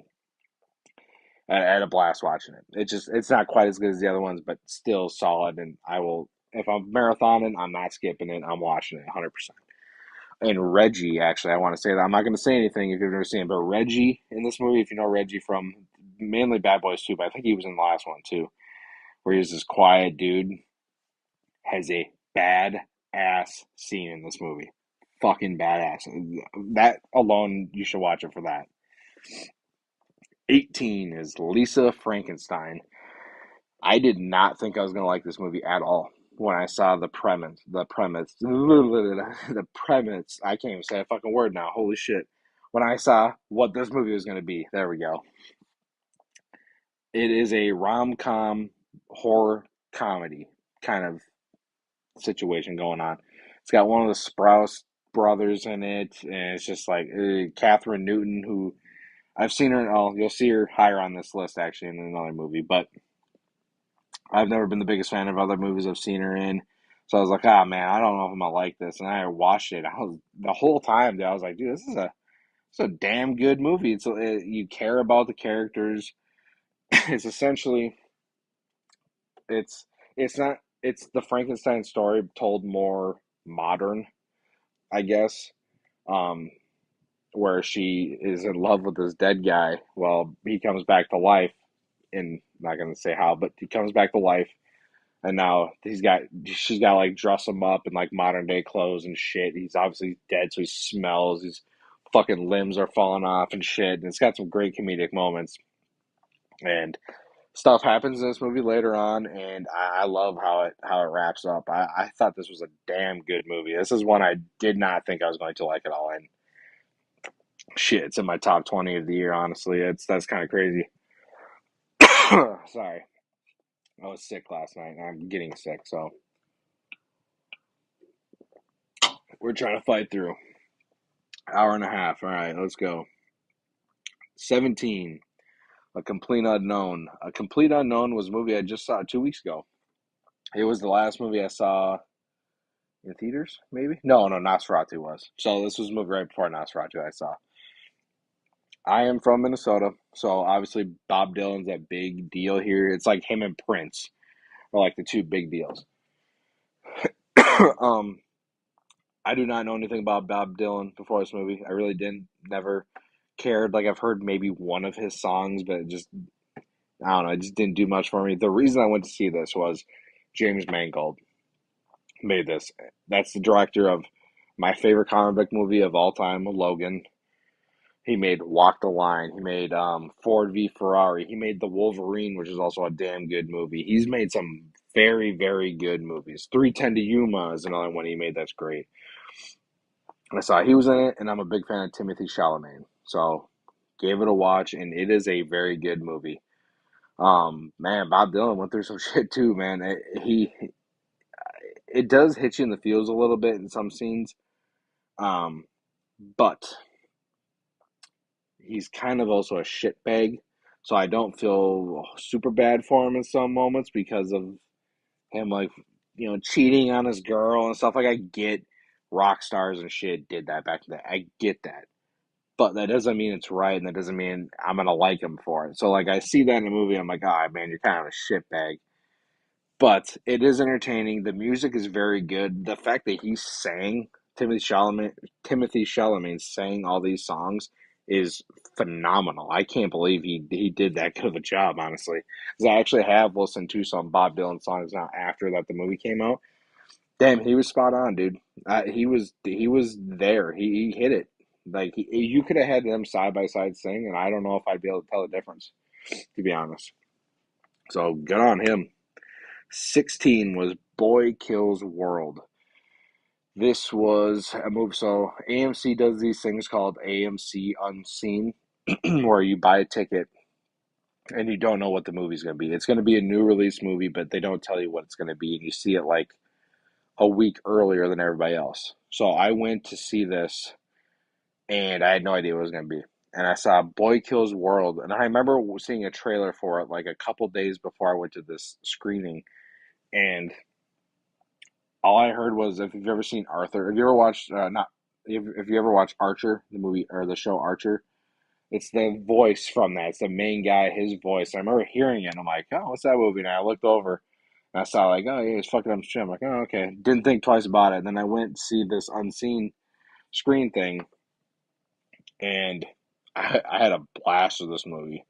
Bill Skarsgård's fucking ripped in this and he's kicking ass. That dude can he can act. He really can. And when he's out of the fucking clown costume as Pennywise, he can fucking act. That's kind of why I wish I did see the Crow movie because I've heard of like that people love it, and I've heard some people that really hated it. So I would have liked to maybe get my feelings on that. But he does great in Boy Kills World. He's a badass in it. I like his sister in the movie too. I'm not gonna spoil who his sister is, but I loved her in the movie as well. I like the villains in the movie. I think they're super entertaining. They're such dickheads that it's almost like kind of entertaining. I really enjoyed this one. It's very good, super entertaining. 15 is The Substance. This is a movie of two acts, I would say. The first two acts of this movie are maybe top five material for me. It really would have been if it kept it up. Demi Moore gives a phenomenal performance, like almost too real. You know what I mean? Where she's playing this aging actress and stuff that's like depressed. And it's like, fuck, is this just her in real life? Why do I have a problem saying that word? Margaret Qualley. Fuck, that's like a tongue twister for me. She does a great job playing the younger version of Demi Moore, and Dennis Quaid being the dickhead like executive that works for a studio is great. That guy is. I think he's. I think he's a dick in real life. So he's not really acting. He's just kind of being himself. I loved him in this. He was great. He was super entertaining. But this movie's first two acts are brilliant. You care about these characters. You understand the decisions they're making, and if you had this thing you could take where you become a better version of yourself when she's what 60 or whatever. Or no, she's 50. I think she just turned 50 in the movie. She takes this substance. The substance takes it and becomes a younger, better version of herself, which is Margaret Qualley, and they got to switch bodies back and forth. I don't want to give a lot away because I think the best way to enjoy this movie is to just kind of experience it. Um, all I'll say about the final act is I think they jumped the shark. I think they went too far with it. I think you had obviously it's kind of got like a sci-fi feeling throughout it, kind of sci-fi matrixy kind of feel. But the way they ended, I did not like it at all. I was just like, guy, if you could have just been more on pace with like the first two acts, I think this movie would legit be in my top five and maybe my top three. But it just did not end the way I wanted to. But I still highly recommend it because I think it's a very good movie. That I heard the big rumor is that this might be nominated for Best Picture this year, which would be really cool for horror because horror never gets nominated for that shit. So that would be really cool if they do. Mm, number 14, Twisters. I love the first movie. Twister is in my probably top 50 movies of all time. I grew up with it. I fucking love that movie. Bill Paxton's character is maybe one of my favorite. Bill, I think his name is Bill in the movie. He is one of my favorite characters ever in a movie. I love him. So when the sequel's coming out, unfortunately, Bill Paxton is no longer with us. So like, who'd they get to replace him? Kind of Glenn Powell, and Glenn Powell does a phenomenal job at kind of being the new version of Bill Paxton.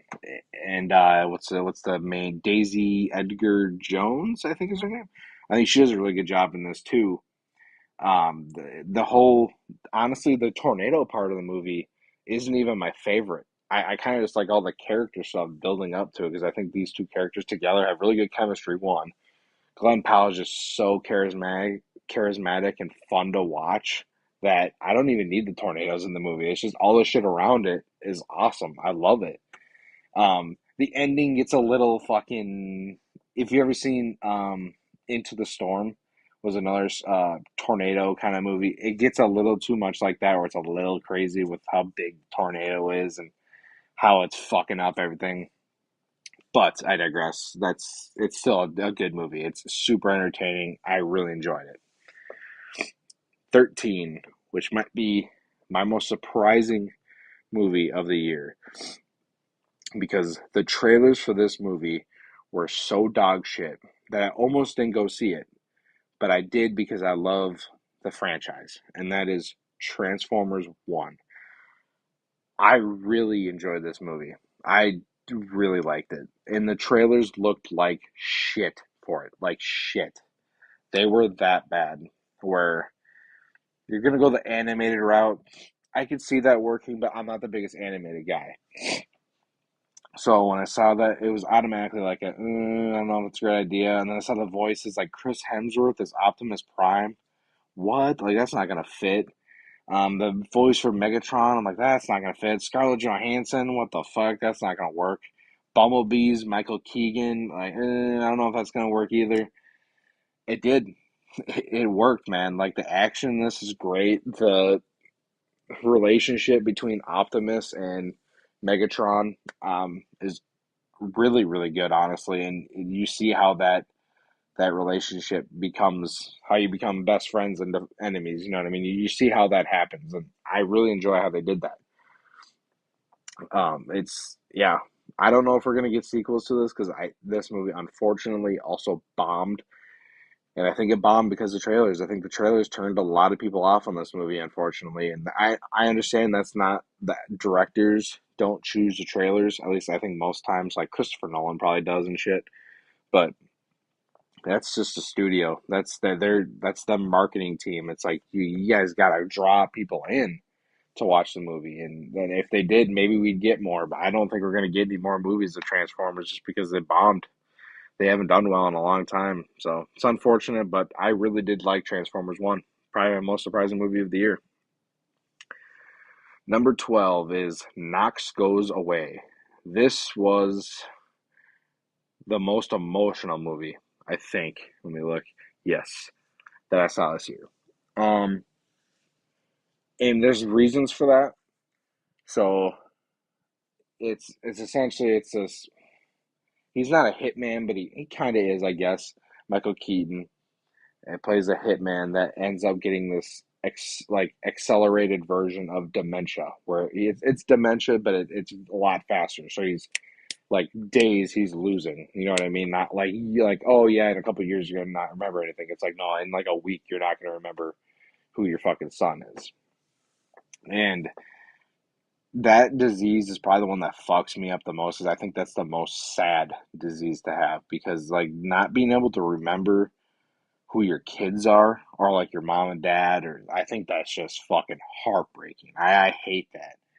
And the reason that this kind of fucked me up a little bit was Michael Keaton kind of looks like my dad in some ways. It's weird. Like some people see it, and I've asked like some family members, and they don't see it, and my dad I don't believe sees it either. I think he looks very much like Michael Keaton. So when I see it, it's like I almost kind of see my dad kind of in the situation. And there is a scene in this at the end of this movie where he is gone mentally. He is gone, and I don't even want to spoil it because it's the end of the movie. I don't want to give away it, but him and his son, and they just if you know dementia, it's when he's talking to his dad, but his dad doesn't know who he is. It's like, oh man, that just fucking kills you deep down inside. So it is a very well made movie, and Michael Keaton actually directed this movie too. So I bought it. It was in a fucking Walmart bargain bin when I walked by on Blu-ray. Where is it? It should actually, yeah, right here, right here. When see, it does. See, he looks just like my dad. I'm sorry. Like maybe some people don't see it. He looks like my dad. So I walked by the bargain bin. I was like, "Fuck, dude, I'm picking that up for $5 today. Easy, easy buy for me. Loved it." All right, almost to the top 10. Number 11, just missing the top 10, is Furiosa. Furiosa is the prequel to Mad Max Fury Road. If you ever seen that, I love that movie. I think that movie is one of the better action movies in the past 15 years, probably. And this one, telling the story of Furiosa, again, I went into it skeptical because it's a prequel. I went into it skeptical, and shame on me for doing that, honestly, because it is a prequel, and it does the thing where how did she lose her arm? Oh, here's how she loses her arm. But it doesn't bother me as much, I guess, because it was a really well made movie, so I can get around it. And Chris Hemsworth is the villain in this is great. I want to see him as the bad guy in more movies because I think he does a great job. Anya Taylor-Joy does a great job as Furiosa. The action's really good, just like Fury Road. It's pretty much Fury Road, but with a different cast and whatnot. It's pretty much the same thing to me. Like it's not quite as good as Fury Road, obviously, but same kind of aesthetic and same look and same feel as Fury Road. So I really enjoyed it. So now we are in the top 10. All right, let's start here. Top 10. By the way, I just want to point out, so one, two, 7 of my top 10 movies are horror movies. Horror-esque, at least, with some of them. This was the year for horror for me. Last year for me was the year of action, where action movies were all up in my top 10. This one is the year of horror, and that's one of my favorite genres. So when they hit, they're going to be high on my list. So number 10 is Terrifier 3. Now, the first Terrifier, I do not like. I still don't. I like it more now that we got two more movies after it. But the first movie, I don't think is a very good movie. Besides having a lot of cool kills in it and shit, I don't think it's very well made. Second one comes out, right? I was not excited at all to watch it. I was like, oh, whatever, everybody's hyping this thing up and watch. And it was damn good. I was like, oh shit, did we find something here? And then when the third one came out, I was like, no, I gotta go see this in theaters with like a group of people. So one thing you should know about Terrifier movies is they are graphic. They are brutal to watch. Like the kills in there are like almost too real. It's like almost like you're actually kind of watching somebody die. Now that might sound fucked up to you because it is, but Art the Clown, I think when I used to hear that, oh, he's kind of the next new big horror icon. He's the next Jason, next Michael Myers, next Freddy, next Chucky, Leatherface. I used to laugh. They'd be like, are you fucking kidding me? That guy from Terrifier, you think he's the next icon? I'm here to tell you, after Terrifier 3, I think he is the next icon. This dude is great in the movies. I don't even know what to say anymore because I've never been proven wrong more than these films. I doubted this guy that made these movies, Damien Leone. I doubted him, and he proved me wrong. Good on him. I cannot wait for Terrifier 4. I think it's supposed to come out 2026, I believe. So we got, a couple more years or whatever to wait until that. So I cannot wait for it, though. He's got me hyped for it. I loved it. Number 9 is A Quiet Place Day One. This is another prequel that I love the first two A Quiet Place movies. I love them both. I actually prefer the second one over the first one, which a lot of people don't. But okay, let's end this debate. Okay, so if anybody has had Dunkin' Donuts, right? Let's talk about this, right? I'm putting you on blast right now, Mitch. Dunkin' Donuts is fucking trash compared to a lot of donut places. If I could go to my local gas station and get a better donut than Dunkin' Donuts. Come at me, fucking Ben Affleck. All right, I love you, but you guys' donuts are trash compared to other people. It just kind of is. Sorry about it. Anyway, before I was so rudely interrupted, A Quiet Place Day One, great prequel. I love Lupita Nyong'o in this movie. She does a great job. Great job. And is it Robert Quinn? I believe is the name. The guy from Stranger Things. He's the Human Torch. He was also in that crap Gladiator 2 movie. He does a great job in this too. I like that it's more in the cities and not just like on the wilderness like the other two are. This is in New York City, so you are seeing people just get fucking murked by these monsters because of how loud New York is. But it all comes down to the fact that she is this dying cancer patient. I believe she's on hospice, and all this shit happens, and she's just trying to go to where her dad played jazz music and to have a good slice of pizza, New York pizza, and then she can die. She can die happy. She'll be fine. And I think this movie ends really nice. I think it's a nice little touch on it, and it kind of leads into A Quiet Place 2, actually, more because there's some characters that are in this movie that are in A Quiet Place 2. But it's just it's a great movie. I really enjoyed it. Really, really enjoyed it. That's probably one of the better horror like trilogies, besides maybe another one I'm gonna talk about here in a second. But I I, I really liked it. Number 8 is Civil War. Civil War is Alex Garland. So Alex Garland's made Ex Machina. He made Annihilation. Those are his like directed movies I've seen, and I really like both of them, especially Ex Machina. I love that movie. It's terrifying. That's an AI movie that's actually fucking terrifying because it's super real.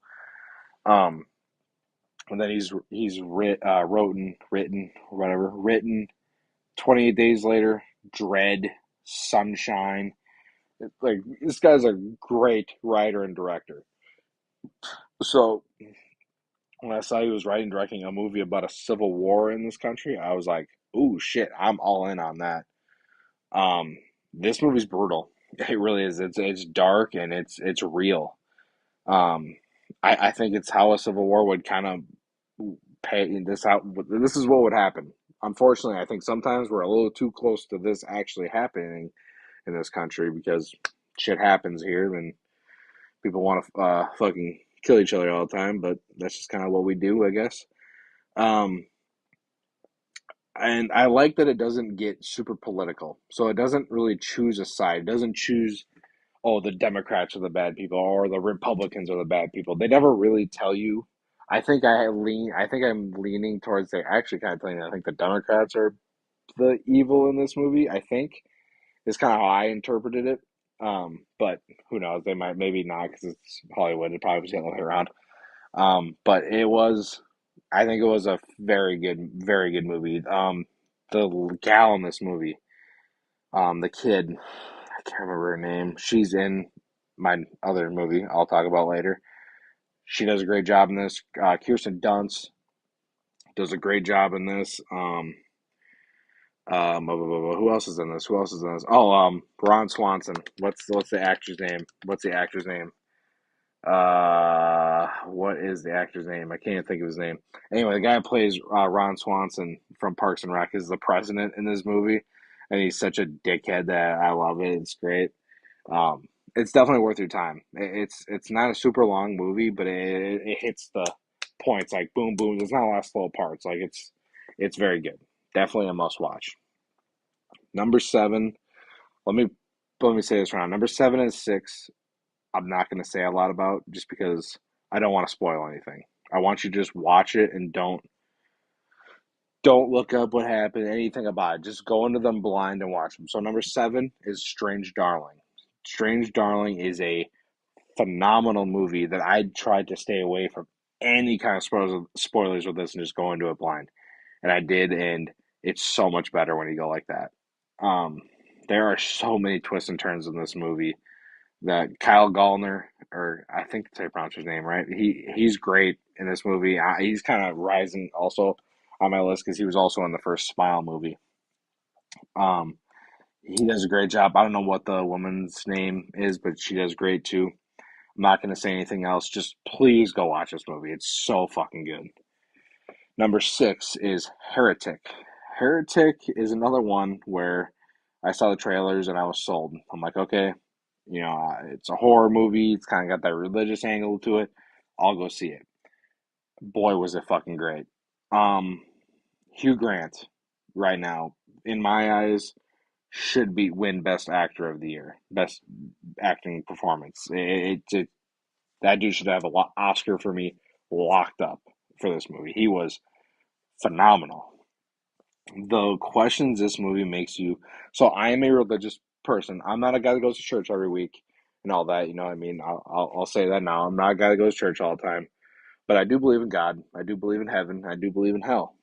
So this movie doesn't make you necessarily question if those are real 100%, but it does like make you think more. So like he's using. It's hard to explain without fucking spoiling the movie, and I don't want to. Just here's what I'll say, especially Mitch, because I know Mitch is a religious guy. I would actually be super curious how you think about this movie because I think a lot of the ways he explains certain things that are happening, I get why people might not believe because of it. It's hard to, I can't even explain it, but just watch it. Just watch it. That's all I can say. It's a fucking great movie. I don't know if it'll piss people off. Maybe if you're really religious, I don't know. I'm not like again, I'm not super religious guy. I'm not going to church every week, but I do believe in God, do believe in heaven, do believe in hell. So I went into it, and it does like kind of like I was like, oh, okay, I guess I can kind of see that point of view. I mean, I don't believe that point of view, but I can guess I can see it, and it's great. I loved it. Number five, top five here. Number five is a movie that I have seen on a lot of people's disappointed list, which I do not get at all. This is one of the better trilogies in horror in the past 5 years, and this is my favorite of that trilogy, and that's Maxine. That's my favorite of the X trilogy. I really like X, and I really like Pearl, but Maxine to me is the great one out of the bunch. It takes place in the '80s. I love that '80s nostalgia. Kevin Bacon plays a great role in this.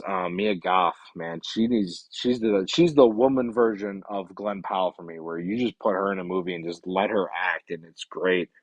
A lot of good gore in this, a lot of good effects.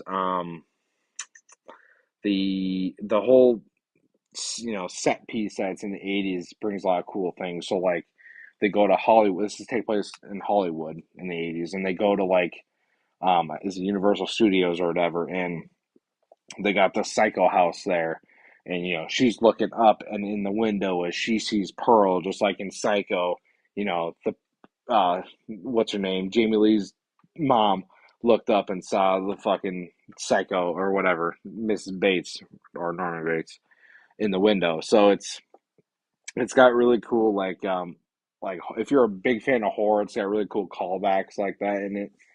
um, it's just great. I like how it ends. I did see it coming, from kind of a mile away, but that doesn't mean I didn't like it. Because I think, okay, yeah, that's how I think it should end, actually. You know what I mean? Just, like, oh, yeah, I think this is going to happen. And then it happens. It's like, yeah, well, that's what I thought was going to. That's how I think it should end. So some people disagree with that. I've already seen some reviews and seen some people shitting on this movie. I don't agree with it. I think this movie's great. I gave it a 4.5. I really liked it. Number four is Abigail. This is well, is it spoiling? No, it's not. It was in the fucking trailer. So this is a movie that is a bunch of criminals get hired to kidnap this girl of this daughter of this rich, powerful man. So they go there, they kidnap her, or they kidnap her in their own house, and then all the doors lock. Well, and then you end up finding out, well, this girl is a vampire that they're trying to kidnap. So it was all a trap to get all these people in there to get for her to feed, pretty much. It's so fucking awesome. It is so much fun. It's gory. It's The girl is super entertaining as the villain in it, and Melissa Barrera. So if you've ever heard of her, she's been in like the two newest Scream movies. She's been that's the only thing I've seen her in, and she's great in those. And I thought she was the best part in this movie too. And I think she's very got a pretty bright future too. Um, yeah, it's just super fun, man. It's entertaining. Vampire movies, dude, they're back, and I'm so happy to say that. Like you get Abigail, you got Salem's Lot, and then you got even Nosferatu, which I wasn't as huge on it, but still a good movie. And it's like, man, you got good vampire movies. You got Werewolves that came out this year that I thought was really good. You got Wolfman coming out in a couple weeks, which I can't wait for. So maybe these Universal monsters are back, and I think that's awesome. So Abigail was great. Another 4.5 for me. All right, now we're into the top three, and I absolutely love all three of these. And it was hard for me. My number one's pretty solidified, but my number two and three, I really had to think about which one I would like, which one would have I would have at two, which one I'd have at three. And I would go with number three. I went with Deadpool and Wolverine. Um, I actually saw this with Mitch, my buddy. I saw this with him in theaters, and we were just fucking dying. This whole movie. This is for me. This is probably one of the more funny. I don't know if it's more funny than Deadpool, the first one. It's close. It's very close. Like the fact that it's even that close is very impressive. You get Wolverine in there. Wolverine's one of my favorite comic book characters of all time, and I think they did him justice in this. I think he worked great with Ryan Reynolds. Unfortunately, I don't think we're getting any more Hugh Jackman. Like, there's upsides of that and there's downsides. I think he's done plenty to be. He can be done. He's done this. He's done Logan. He did the original X-Men movies. You know what I mean? So he's fucking done his part as Wolverine. It's okay if he goes away. I just want them to pick someone that's going to be badass to be Wolverine. I don't want fucking Daniel Radcliffe, fucking Harry Potter being Wolverine. If that happens, I'll be so pissed off. So this one is got the multiverse. Deadpool finally coming into the MCU. So there are some great cameos in this movie. Some great. I don't want to spoil if nobody's seen the cameos in this movie, but they're great. They're all of them are awesome. The violence is good in this. It's got some really cool fight scenes. The gore is obviously there. The opening scene is hilarious with NSYNC. That's fucking awesome. It's just a great movie, man. It's awesome. I loved it. I gave three movies all my all timer rating, which is like a 4.7 to a 5. Like it's one of those two. This was a 4.75 for me. Loved it. All right. So my number two is Dune Part Two. This I did not think this was going to be my number two because for the longest time I was like, man, this is my number one of the year, easy. And then Deadpool and Wolverine came out. I'm like, ooh, that's close. And then you'll see what my number one is, but that overtook it. But Dune Part Two is such a fucking good movie. If you've never seen, I've never seen the original Dune from like the 70s or whatever, and I don't really care to be honest. I've seen some videos of it. It doesn't look that good. Go ahead and watch Dune from 2021. I want to say it's Dune Part One, whatever you want to call it now, and then watch Dune Part Two. I think they go from Part One to Part Two so good, like it goes right into it. And Timothy Chalamet, man, that dude's he might be the next what Oscar winning every year actor. He's gonna get nominated probably for A Complete Unknown this year as well. And I personally like his performance a little bit more as Paul Atreides because I think he's badass in this movie. But you also got Zendaya in this movie, which she was barely in the first one. She was in it for like maybe 5 minutes total. She's in this one a lot more, and she does a very good job. Rebecca Ferguson does a great job. Javier Bardem does an awesome job in this movie. Austin Butler as the villain. The only downside I have to this movie, the only one that makes it not a 5 for me, or just two. One, I do think it's a little long. I think it could have been a little bit shorter, like 15 minutes shorter. I don't think it would have been better. Two is the Austin Butler. I don't remember his character's name. But the fight between him and Timothy Chalamet, I think, ended a little bit too fast. I think it should have been a little bit longer, a little bit more intense.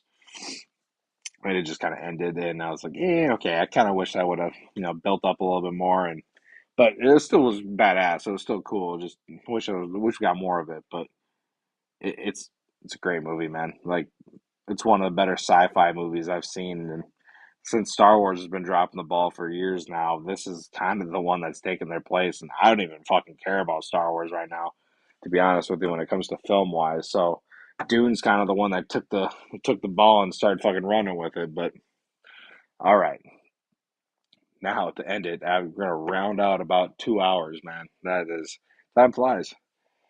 My number one is Alien Romulus. I am a huge fan of the Alien franchise. Huge fan.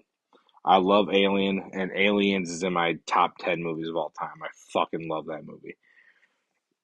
This takes place in between both of those movies. But the reason I was excited about this was it's directed by Fede Alvarez. So Fede Alvarez is the guy that directed the Evil Dead remake, and then he directed Don't Breathe, if you've seen that. Both of those movies are both like 5 out of 5 movies for me. I love them. So when I saw he was making an Alien movie, I'm like, oh, he's perfect for it. He's absolutely perfect for it, and he is. God damn, if I was right about that, man. He made the best Alien movie since Aliens, and that's what 40 years ago almost. So it's man, the whole med bay scene with the fucking face huggers going after everybody from the way the xenomorph looks because it is practical from what I've heard. Like those that wasn't CGI with the aliens. So that's awesome that they had the balls to do that too. The one line in it that I know everybody says that they hated, I agree. I don't like the line. I'll just say what it is, whatever. It's get away from her, you son of a bitch. Like it's the same line from Aliens, but it's the AI saying it to our main character. And when he was gonna say it, I'm like, oh, is he gonna say the same line? And then he did. I was like, oh boy, that was kind of cringy. But like, it doesn't drop the movie for me because it's just one fucking line in the movie. The other thing why people didn't have this as high is the last act, final act with what they do. spoiler behind it is without a hybrid. I'll just say with an alien hybrid. I really liked it. Again, I liked that they had the balls to go there, where Alien Resurrection did the same thing, but they did it shitty and horrible. It looked like ass. And then you had this one that kind of was a more realistic take, I guess, on it. I guess you could say the way it looked and stuff. And I thought it was awesome. I thought it was badass. I loved that's how they ended it. I loved they had the balls to end it like that. And this is a 5 out of 5 movie for me. It is. It's perfect. Like there's nothing in it that I disliked. I saw it and I saw it twice in theaters. Even I saw it and then I went and saw it the next day because I'm like, man, I got to see that again. Like I loved it that much. I don't own it. Funny enough, because I should, because I believe it's available right now. But I absolutely loved it. Well, all right. That was my 2024 movies ranked, and that was 81 movies. I appreciate everybody for watching this. This is the first time I've done a live stream kind of like in this format. I do kind of like the way it looks and stuff, I will say. But I want to take this channel to new heights.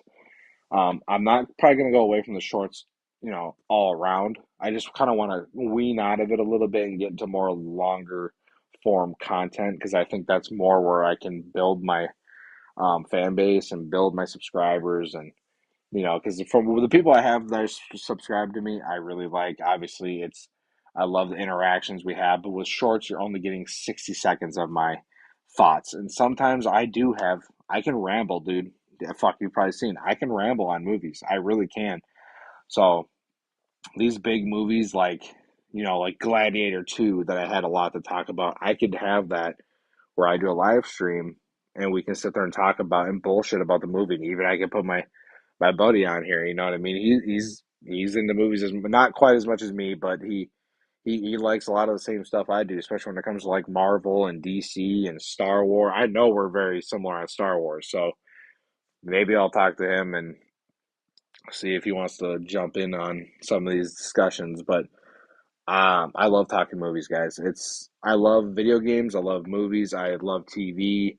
I'm also a big sports guy. I don't know if I'm ever going to take to this channel to sports as much, but I probably should have because I'm a Minnesota Vikings fan, and right now they're fucking awesome.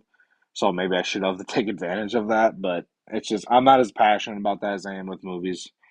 Um, Wrestling is the other thing I am very passionate about because I do wrestle.